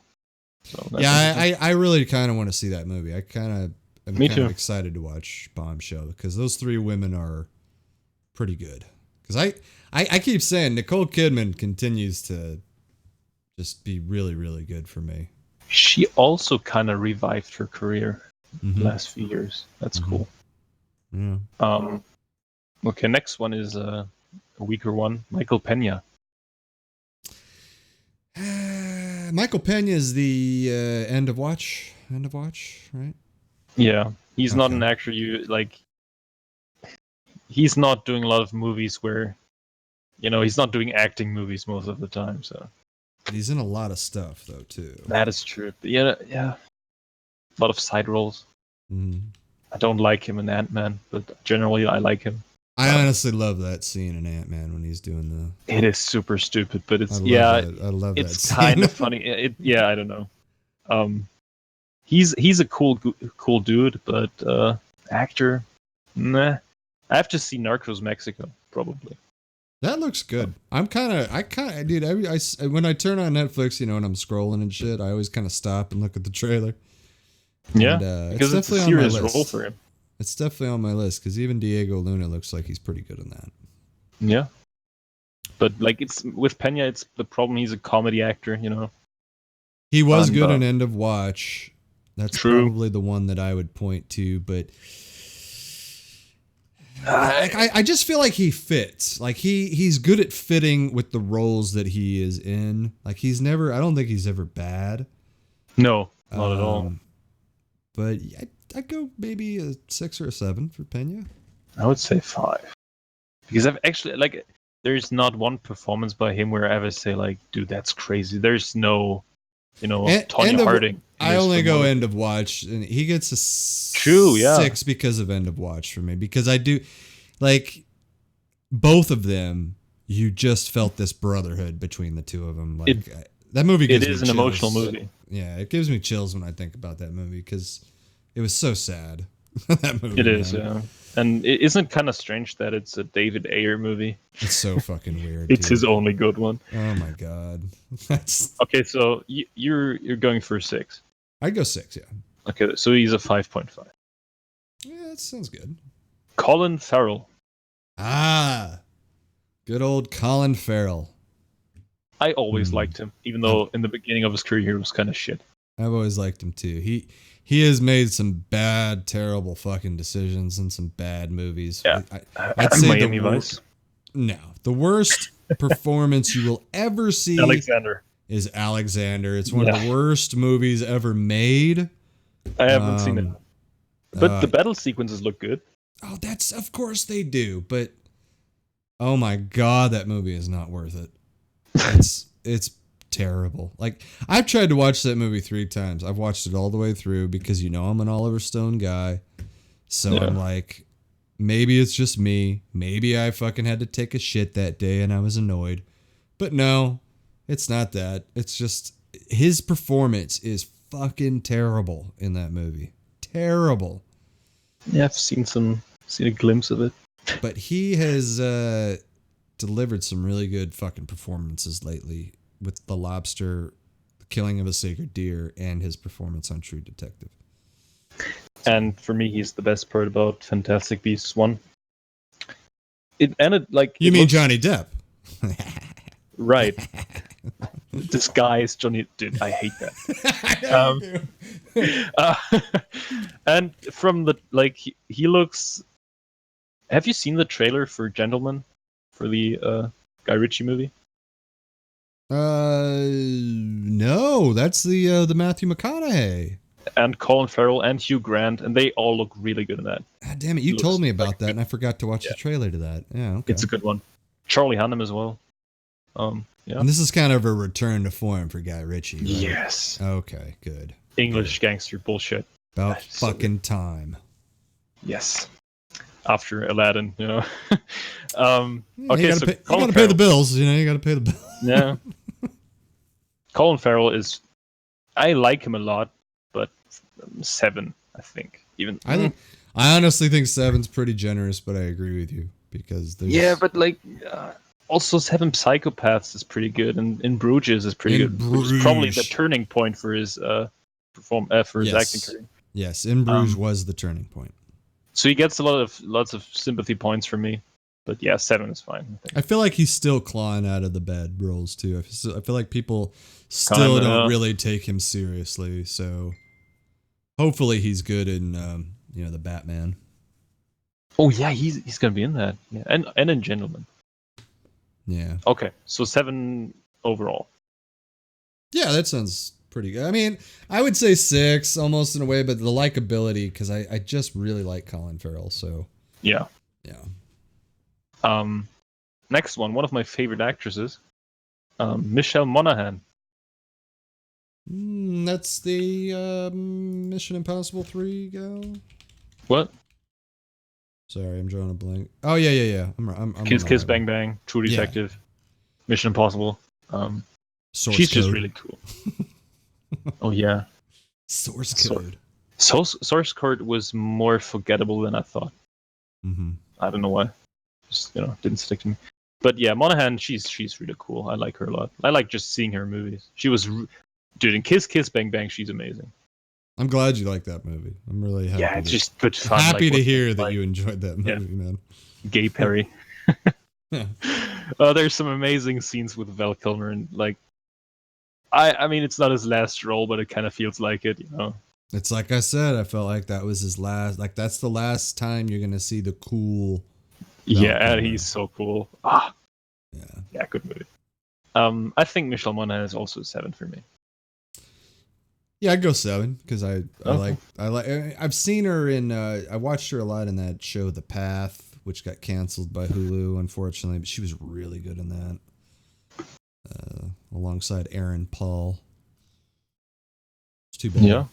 It's too bad that got canceled. She's also in a lot of shows, I feel like. She is. More than in movies. She is. She was in The Heartbreak Kid. I remember that with Ben Stiller. I like that movie a lot. It's a comedy. Oh, I think she was in Pixels. Best movie ever. Best movie ever. Yeah, Peter Pixels Dinklage. is my favorite movie of all time, dude. Like, I mean, what do you got? You got Peter Dinklage, Adam Sandler, and Josh Gad. Like, OMG. And Kevin James. Kevin James is like the best actor of all time. I mean, Kevin James, 10 out of 10. 10 out of 10. Yeah. It's crazy that he hasn't got an Oscar yet for, Mall Cop. I'm still holding out hope. I'm still holding out hope. Okay, next one. Robin Wright. Didn't like her when I was a kid, but because of House of Cards, she gets an 8 for me. Yeah, 8 is good because I really like her also in The Princess Bride. And she's good at portraying the bitch in Forrest Gump. No. I think she is. She needs to go to hell in Forrest Gump. Jenny was a fucking whore. That's why she's so good. Jenny's a fucking whore. She comes back. She's like, oh yeah, by the way, I got AIDS. You probably have it too. And here's your kid. It's about the performance, man. And the kid probably has AIDS too. So the whole movie is just an AIDS fucking story, Poor Forrest. Fucking bitch. I hate that chick. I hate chicks that are like that. I'm sorry. Just terrible people out there. Yeah, but isn't it cool that Robin Wright pulled off that performance so well? No, then? I think anybody that would have been in that role I would have hated because I hate the character so much. It's just the character. I hate that character. Never mind. It could have been Kate Blanchett and I would have fucking hated her too. So. Yeah. Okay. Next one is Hugh Jackman. Ooh. Huey, as they call him on the street. Back in the day, I thought he was a bad actor somehow. I don't know why. He's turned in some good performances, though. He is really good. Yeah, when The Prestige. He's good in Le Miserable. Prisoners. Oh yeah, true. Yeah. And like he basically is Wolverine for me. So I like know when he disagree, brings. But... Yeah, but no.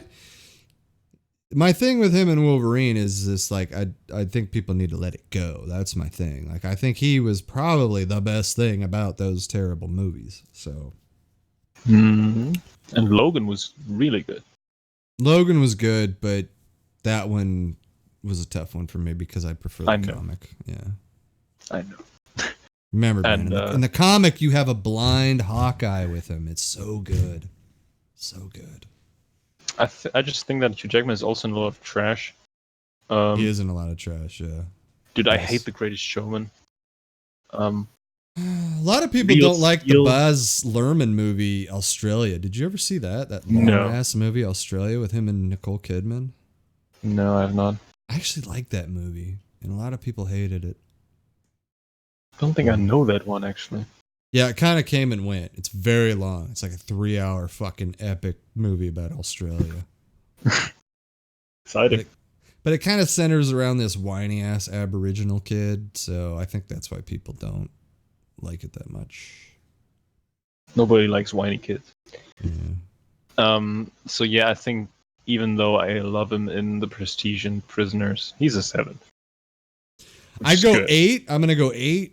So I'll meet you in the middle there because of my love for his performance in The Fountain. Oh right, yeah. So did you see that? That's another one of those movies that I guarantee you'll watch it. You probably won't want to watch it again, but I know you're going to love the performances by Jackman and Rachel Weisz. Yeah, probably. I appreciate good performances. It's very intense. He's very intense in that movie. All right. Scarlett Johansson. Her rating improved over the last week for me. I've always felt like she's a good solid 7. Good solid 7. Yeah. And very capable. Very capable of... Because Lost in Translation, like you already said, that was the one that stands out. But... No, what about Ghost in the Shell? Dude, that's crazy. Best movie ever. Yeah. Lucy. Yeah. Yeah. She turned in some bullshit, but that's fine. Gotta pay the bills. Also, I'm not a fan of Black Widow as a character at all. Yeah, which is not her fault. I think you mentioned that, but you are going to see the movie. Yeah, sure. I'm watching everything. But dude, yeah, Marriage Story is so impressive. I've never seen her as good before, so I think I'm gonna go for an 8. Okay. Which makes her also 7.5. That feels right. Yeah, it does. Okay, she's still young too, man. She's not like... Yeah, she's younger than I thought, actually. Yeah, because exactly. She's been Black Widow for so long. And she came on the scene, I think, with The Horse Whisperer with Robert Redford. So she was, I guess, you could say a teenage actor. I wouldn't want to say child actor, but she's been around a long time. She's had a lot of roles, but I would definitely say her best roles are probably ahead of her. So probably. She's only like 34, I think. So yeah, crazy. Which I feel like is young. I mean, it's younger than me. That's an older woman to you. Hey now, cougar. Right. Next one is interesting because I know you love that guy. Okay. Jack Nicholson. Yes. Oh, Jack. I think Jack Nicholson he kind of has the problem that all of his roles are super intense. Just from the get-go. Even though, like, in the beginning of Shining, he's already super intense. Yeah, very intense. I don't know. I'm not a huge fan of Jack Nicholson. He's good, of course, but yeah. I absolutely love Jack Nicholson. He gets a 9 for me. I would say 10, but I think that's way too generous. So 9 for me, just because I grew up with Jack Nicholson, and Jack Nicholson is a fucking treasure. My favorite performance is for sure Cuckoo's Nest. Cuckoo's Nest. Yeah, he's a 7, so he's an 8 overall. I kind of hope that since you've seen The Irishman, that you find a way to watch the movie Hoffa, where he plays Jimmy Hoffa, directed by Danny DeVito. 1 second. That there is underrated. He's gonna get an 8 actually, because I just remembered A Few Good Men. Oh man, I mean. Yeah. So yeah, 8.5. You know, I was thinking about that the other day. It seems to be Heisen says 10, Jackie boy. Yeah, I actually thought you were gonna go for the 10. Dude, it's kind of like Mel Gibson for me. That's like okay. A lot of people I love so much, and Jack Nicholson. I gotta say, when he passes, it's gonna be sad for me because I love Jack Nicholson just as a person. I have the same for Robert De Niro. Yeah, as if I'm judging by person, then I'd go Jack because he's just so much fun. Yeah. And he's always been fun. And he's kind of a dick, but he gets away with it because he's just fucking a playboy, you know? But he wasn't like in the, how do you say that? Not in the news, but like he wasn't around for years now, so well, I think passing wouldn't make a huge difference to me. Yeah, I think the Bucket List, I think, was one of his last roles there. But he, you know, I don't know. He's just special to me. If you ever get a chance, The Witches of Eastwick, it's a fantastic movie with him, Susan Sarandon, Michelle Pfeiffer. It's from the 80s where he plays the devil. Oh, very good. Very good. Fun movie. It's not an Oscar movie, just a fun movie, but like he plays the devil so well, just as a fun devil. I can see him as a devil. Now you did mention A Few Good Men, and it's funny. I was going to bring it up with you. I feel like there's not a lot of courtroom movies anymore. Like that seems to be kind of off the radar these days because they used to be big. Yeah, but maybe it's been done too often. Objections. We've already heard it. Maybe. Okay, next one is Kate Blanchett. I know. 10. Yeah, right. 100%. And I have to agree. I don't even waver on that. Not even a little bit. Okay. The next one is super interesting. What? You know, we're just going for acting. Mm-hmm. Kevin Spacey. Ooh. He's a 1. Because he's not cool. No, he's fine. I mean, he's a really good actor. Like there's I could give a fuck if he came on to a younger dude back in the day because like people don't do that. Get the fuck out of here. Anyway, and it's already like all these charges are slowly dropping if you've paying attention. I don't want to talk about that today. I love it. Freedom for fucking Spacey is right around the fucking corner, people. He's going to be back. I guarantee you he will be back. I think he's actually going to be in some movies again. Thank God. Thank God. Yeah, he's a good actor. A really good actor. That's why it's kind of... Yeah. So what do you say? What's your rating? Who are we talking about? I'm sorry, I was reading my chat real quick. Kevin Spacey, I think, got 2 Oscars for movies that I don't know if he deserved it for. But I've always liked him in the roles that he's played, so I'd go 8. And I feel like his best role was taken from him, which irritates me. So, big time. Do you mean the Frank Underwood role in House of Cards? Oh, I thought you meant All the Money in the World. No. His performance as Frank Underwood is his peak. Like it's really good. Yeah. I think 8 is fine. It's fine. Yeah. He used to be one of my favorite actors, but you're not allowed to say that anymore. So. Yeah. I lost Facebook friends because people were all up in arms about Mel Gibson back in the day. And look how that fucking turned out, people. You just got to give it time. Yeah. Now, Jake Gyllenhaal. That being said, I don't think Harvey Weinstein will ever be in Hollywood again. Yeah, for the better. Yeah, he's kind of a piece of shit. Yeah, true. So, Jake Gyllenhaal. Ooh, Nightcrawler jumps out of my mind just right away. I'd go. That's his best performance for sure. Yeah, I'm gonna go 7. But I feel like what? He's an 8. I feel like 7 because he's taken some bad roles. But there's a role though. There's a movie called Demolition I never watched that I always wanted to watch. I've seen that. Was he good in that? He was, yeah. Was the movie good? It's all right. It's decent. It's kind of like maybe a bit forgettable in a way. It's weird because it was one of those trailers, and I'm like, oh, this is going to be great. But then it just kind of came and went. So that's why I had to ask. It's definitely worth watching. Mm-hmm. Okay. I think 7, 8, pretty generous. I like him in Prisoners as well. So yes.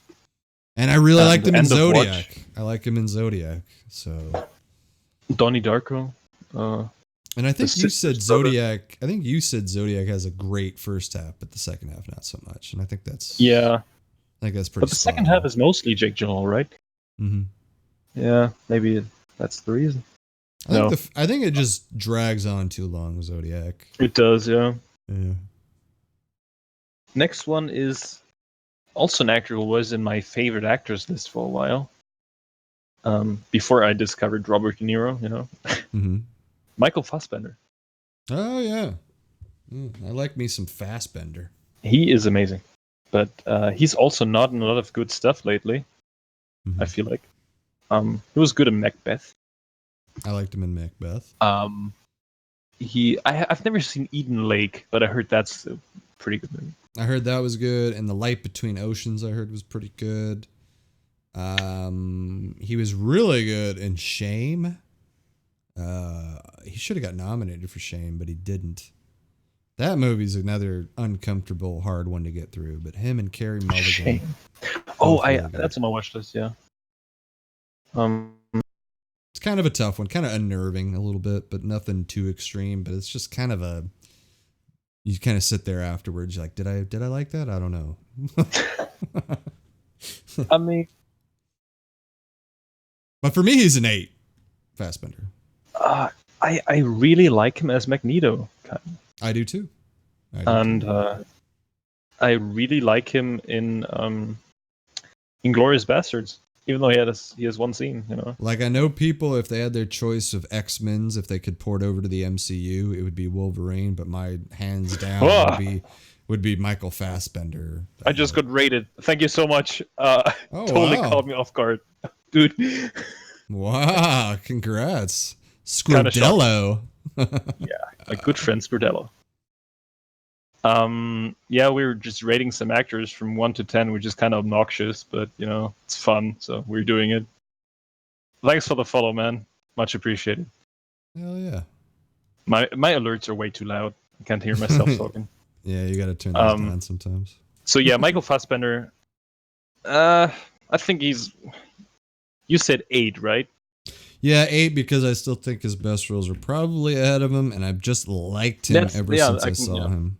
And he's the best parts about Prometheus and Alien Covenant. So. Oh, I forgot about those. Yeah. Mm. What's up, Ant-Man the Man? Ant-Man. I think he's a 7. I think there's much potential, but not yet my favorite. Right. Not anymore, even though I really used. I think that was around the time when I was really into the X-Men movies, especially the new ones. Mm-hmm. Which is weird because now I don't think they're that good. But around that time, I think my favorite actor was James McAvoy, and Michael Fassbender was on my list. So and McAvoy was really good in It. I really enjoyed him in It. I really liked him. I liked the acting in It was top notch. It really was. It's good. Yeah, but that doesn't say the movie. We just talked about the master. Yeah, but I'd rather. I would sooner watch the It movies over the Master any day. But you're right. Yeah, it's because they're way more entertaining. Yeah, for at least entertainment. Yeah. The Master's kind of confusing. Okay, next one is Emily Blunt. I probably have room or enough time for maybe 2 more. Okay, wait, then let me choose some more exciting ones. Well, I'll give you my Emily Blunt then. Emily Blunt, it's weird because I really like Emily Blunt, but she hasn't really wowed me yet. I like her. Agree, yeah. Yeah, I mean, I liked her in The Quiet Place. I love the movie Edge of Tomorrow. I think that is one of the best fucking sci-fi movies ever, right there with Tom Cruise. Ever. It's just so much. That's a bold statement. I mean, in terms of just fun sci-fi, because I put Starship Troopers up there too. They're very kind of similar in a way, just fun. You know, they're not serious. They're not taking themselves too seriously. It's just that to me is a true popcorn fun movie. But Emily Blunt actually, I feel like is the weakest part about one of my favorite movies, Sicario, because her face just doesn't change in that movie. She just kind of exists in that film, but I think the character's not well written enough. That's the problem. Yeah. What's the question, Scrodello? Got a question. Can I ask one? Course. He. Of course. We're just waiting for you, man. We're all patiently waiting for the question. What will it be? Robin Williams. Oh, okay. That's a good one. That's a good one. We haven't rated him yet. Okay, wait. Then let's just settle on Emily Blunt. What's your rating? 6. Yeah, 6 is fine. Yeah. Okay, let's throw Robin Williams in there. The problem is I haven't seen many of his movies. I've seen I've seen Awakenings and I've seen Good Will Hunting, which I feel like are his more serious roles, and I really liked him in those. So I feel like those are his best roles, actually. Good movies, good fucking movies. So I'd say Robin Williams gets an 8 though, because his talent was, and I feel like Robin Williams is one of those comedic actors that put comedic actors on the map for drama. So I think he's one of the ones that kind of paved the way in the modern era, anyway.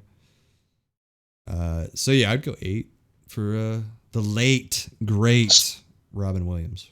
Scrodello was telling me that I should watch 1 Hour Photo. Is that the one where he's like that weird guy? Yeah, he's the psychopath. He's the bad guy. 1 Hour Photo and Insomnia are Insomnia is on my desk. I can watch that anytime. Those are different roles for Sir Robin Williams there. Well, actually, I also own Good Morning Vietnam. Oh, see, that's another one of my favorites. That's a good role. I haven't seen it yet. What about wait, that movie with Cuba Gooding Jr., What Dreams May Come? What about that? That movie, a lot of people love that movie. It's very, very, very sad. It's a good movie, though. It's pretty good. You got to be in the mood for it, though. You got to be in the mood. Okay, I think as much as I love Good Will Hunting, and Awakenings is pretty good, but I think he's a 7 for me. Which is already, like, 7 is good, you know? Yeah, 7.5 we would meet right there. Okay, that's good. Okay, my brother said we should rate Chris Tucker. I think that's a fast one. He's a 4. Oh, now I know who your brother is. Rate him? Now I know who your brother is. Like Rush Hour. Rush Hour is well, I think we talked about it because you haven't seen his best movie, which I think is Friday. I think you got to see Friday. We already rated Chris Tucker last time, actually. What was it? I gave him a 4. You gave him a 3. Oh, there you go. So it's a 3.5. 3.5 for Chris Tucker. I know. My brother wants me to give him a 10, but, you know, that's just not possible. Okay, so one more. Okay. And okay. Ralph Fiennes. He's a 10. Yeah, I have to agree with you, actually. Yeah. Ralph Fiennes is just insane. Because even though I'm not the biggest fan of the Harry Potter movies, I'm not a big fan, but I love the Voldemort character quite a bit. But every role that he's been in, man, I've always enjoyed Ralph Fiennes. But I don't know if you've ever seen the movie Quiz Show. You really got to watch Quiz Show at some point. I've never heard of that. John Turturro. It has a different German title. Oh, maybe. Quiz Show. It's probably Question Show or some shit. No, it's Quiz Show. Okay, it's not on my watch list, but now it is. Yeah, it's a very good movie in terms of acting. So Hank Azaria. Yeah. My brother likes that guy because he's a Simpsons voice actor. And John Turturro, I'm kind of like, I could go either way with Turturro sometimes, but he's really good in Quiz Show. I feel like I gotta rewatch The Big Lebowski because every time I see his role in that movie, I think it's kind of funny, but I don't remember that movie being that Nobody good. But maybe I was with too young Jesus. for it. Yeah, right. Yeah, I mean, when did you see it? Did you see it like when you were a kid then, or? It's been a few years, so maybe I was like 15 or 16, and maybe I was just too young, you know. And It's one of my favorite movies. I ever know made. it's like Yeah. a lot of people really love it, so I might just give it another chance. My girlfriend hates it with a passion. Like she hates The Big Lebowski so much. So it's like you got people that love it or hate it. But I remember sitting down to watch that for the first time and just laughing my ass off at that movie. Yeah. It's like your opinion, man. It's like your opinion, man. Okay, let's do one last. Okay. Just gotta say it. I've said it before. If you haven't seen it, Schindler's List, one of the best performances ever. Ray Fiennes, Schindler's List. No. True. So I gotta choose a good last one. Okay. A good one. Ice Cube. Oh man. I mean, has anyone had a better snarl and stare than Ice Cube? Yeah, he has one face expression. You know, it's like. Yeah. I mean, I can enjoy him in movies, but it's a certain type of movie, you know. Yeah, I. The problem with Ice Cube is he's always just way too cool for school, you know, just way too cool, and it's like I just don't buy it, you know. Yeah, no. Yeah. Right. He's a 2. His music might be good. I don't know. He's a 2. And honestly, I don't call people sellouts. You know, I think that's cheap to call people sellouts. But Ice Cube is a total fucking sellout. So, I mean, the way he used to rap back in the day with NWA, with Eazy-E and Dr. Dre is a shell of like. I mean, he was amazing. He was an amazing rapper. So, yeah, to be where he's at now is crazy. So, what's your rating? Ice Cube? Yeah. Fucking 2, you know?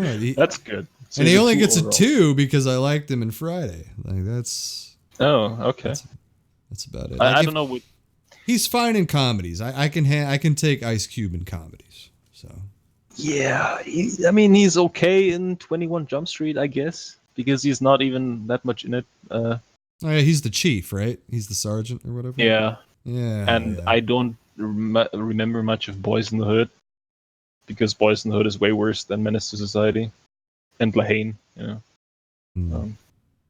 No, Boys in the Hood just doesn't even come close to Menace. I'm really happy that you watched Menace to Society, dude. That is a great movie. It is. It's just fun and violent. Mm-hmm. Okay, let's do one real one as the last one. Real one. Good actor. Okay. Dennis Hopper. Dennis fucking because I think Hopper. that might be discussion, you know. A little bit, yeah. Good actor, yes, but like sometimes he's really intense most of the time. You know? Sometimes. Obviously, for me, a 10 out of 10 performance by him is in Blue Velvet. But also, agree. I haven't seen Easy Rider, sadly. He's really good in Easy Rider. He was really good in the small part that he had in Apocalypse Now. Yeah. I honestly was never a big Dennis Hopper fan, I have to say, but the role in True Romance saves just wanted to mention that. I love that role. But I'd say it's a tough one. It really is, because it is. Yeah, he is a good actor. I'm so glad that I rewatched True Romance this year with my dad. I love it. Great movie. Yeah. Also, he's good in Speed, but you know it's not a deep role.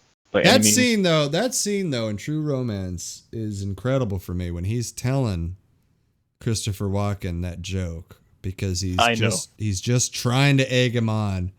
It is amazing, and he gets it done. You know, like, because you know when he cuts his hand and shit, like he knows already he's gonna die and they're gonna torture the fuck out of him. So he needs to get it done as quickly as possible. It's fucking awesome. Awesome. And dude, like in that scene, you totally see Tarantino's writing. Yes. Thank you. It is, yeah. Yep. Even though Tarantino himself, he doesn't like that movie that much. Yeah, I've heard he doesn't like Natural Born Killers either. Yeah, maybe he just shouldn't sell his scripts. Yeah, maybe he should just make more movies himself. Yeah. There you go. Dude, I would like to see, or I would, a Tarantino True Romance directed by him would be interesting. Well, there is the Tarantino cut. Oh, okay, there is. And but it's basically the same movie, and they just kind of Pulp Fictionized the movie a little bit, and it just didn't work. That sounds like a gimmick, maybe. It just did not work. But yeah, when you watch True Romance, you really like that is a Tarantino feel. Like just the main character, how he acts. The scene with Gary Oldman is a big one, but the scene definitely with Samuel Dennis Jackson. Hopper. I know, right? You caught that was Samuel Jackson, right? Yeah, it's right at the beginning, I think. You eat pussy? Also fun scene. I eat pussy. I eat the butt. I eat every motherfucking thing. Also, like almost every dialogue between Patricia Arquette and Christian Slater is gold. Yes. Especially in the beginning. Mm-hmm. So yeah. Then you have Brad Pitt in that movie. Good fact. That is a very special movie to me, so I'm glad you can appreciate True Romance. Yeah, for me it's an 8 out of 10. Pretty good. Pretty damn great, actually. Because even the side role of Bronson Pinchot, I think, is fucking fantastic. You know, the guy that's setting up the meeting that gets coke all over his face. Oh, yeah. He has such a good little side role in that movie that no one really talks about that much. Oh, and I totally forgot about Chris Penn and Tom Sizemore. Also amazing. When Tom Sizemore was still young and when he was badass. good, yeah. So yeah, what's your rating for Dennis Hopper? I think 7 is good. I think it's kind of generous, but yeah, I agree with you. I think we're right on the same money you know? here because Blue Velvet and some of the roles that he's had, he definitely gets credit. I think I'm forgetting a role too that I liked him in, but I don't know. Is he dead now? He is dead. He's dead for a long time, actually. That's kind of sad. Oh, I liked him in Speed. Yeah, I mentioned that, but yeah, it's not really a big role. Yeah, the Waterworld role was kind of stupid too. Have you ever seen Waterworld? No, I have not. I tried to watch it, but you know, I quit. And then he was in the Super Mario movie, I think, as the villain. Have you ever seen that? No. Oh. And I will. I don't think I will ever. I think you should definitely watch that at some point. Maybe. Pretty fucking. Maybe weird. Have a few drinks and with your friends. Maybe then it's fun to watch that garbage. The movie Flashback with Kiefer Sutherland, I always liked. It's not the greatest. Yeah, he plays a hippie. This old hippie, and his son Kiefer Sutherland is a straight-laced FBI agent. He has to go get him and bring him somewhere. I don't remember the. Oh, my bad. There's 2 roles. I don't know if you've seen them. River's Edge. No. And Hoosiers. Never heard of those. Hoosiers, Dennis Hopper, probably right alongside with Frank Booth. Just in terms of, okay. Yeah, that's where he acted. That's the movie that I was like, what am I not thinking of? And it's fucking Hoosiers. Like that 1986 for him was a good year because he had River's Edge, Blue Velvet, and Hoosiers. And if you've never seen River's Edge, you got to see River's Edge at some point. A young Keanu Reeves, Crispin Glover. Yeah. Okay, I put them both on my list. It's good. Oh, Gene Hackman is in Hoosiers. Yeah. Okay. Yeah, so I think 7 actually feels pretty good for old Dennis Hopper. It does, yeah. Also, I like him a lot, so I know. Yeah, it's just that likability of Dennis Hopper. It's also because I've seen Blue Velvet this year, and it still kind of impacts me, because I think his performance kind of makes the movie. Yeah. Fuck you fucking fuck. Oh, I thought you were saying fuck you because I didn't like Hollywood. Ah! Maybe I did. All right, I think we can end this episode now. Yeah, episode 10, people. Unless you want to do one more. Got some. I've got to pee so bad. Just tell me who Yeah, it it's is. fine. Tom Hardy. Fuck. That's a good one.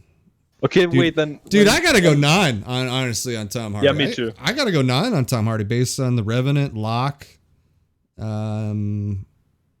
another role too in there. There's always one role that I fucking forget. Oh yes, of course, it's Bane. Inception. There's lots.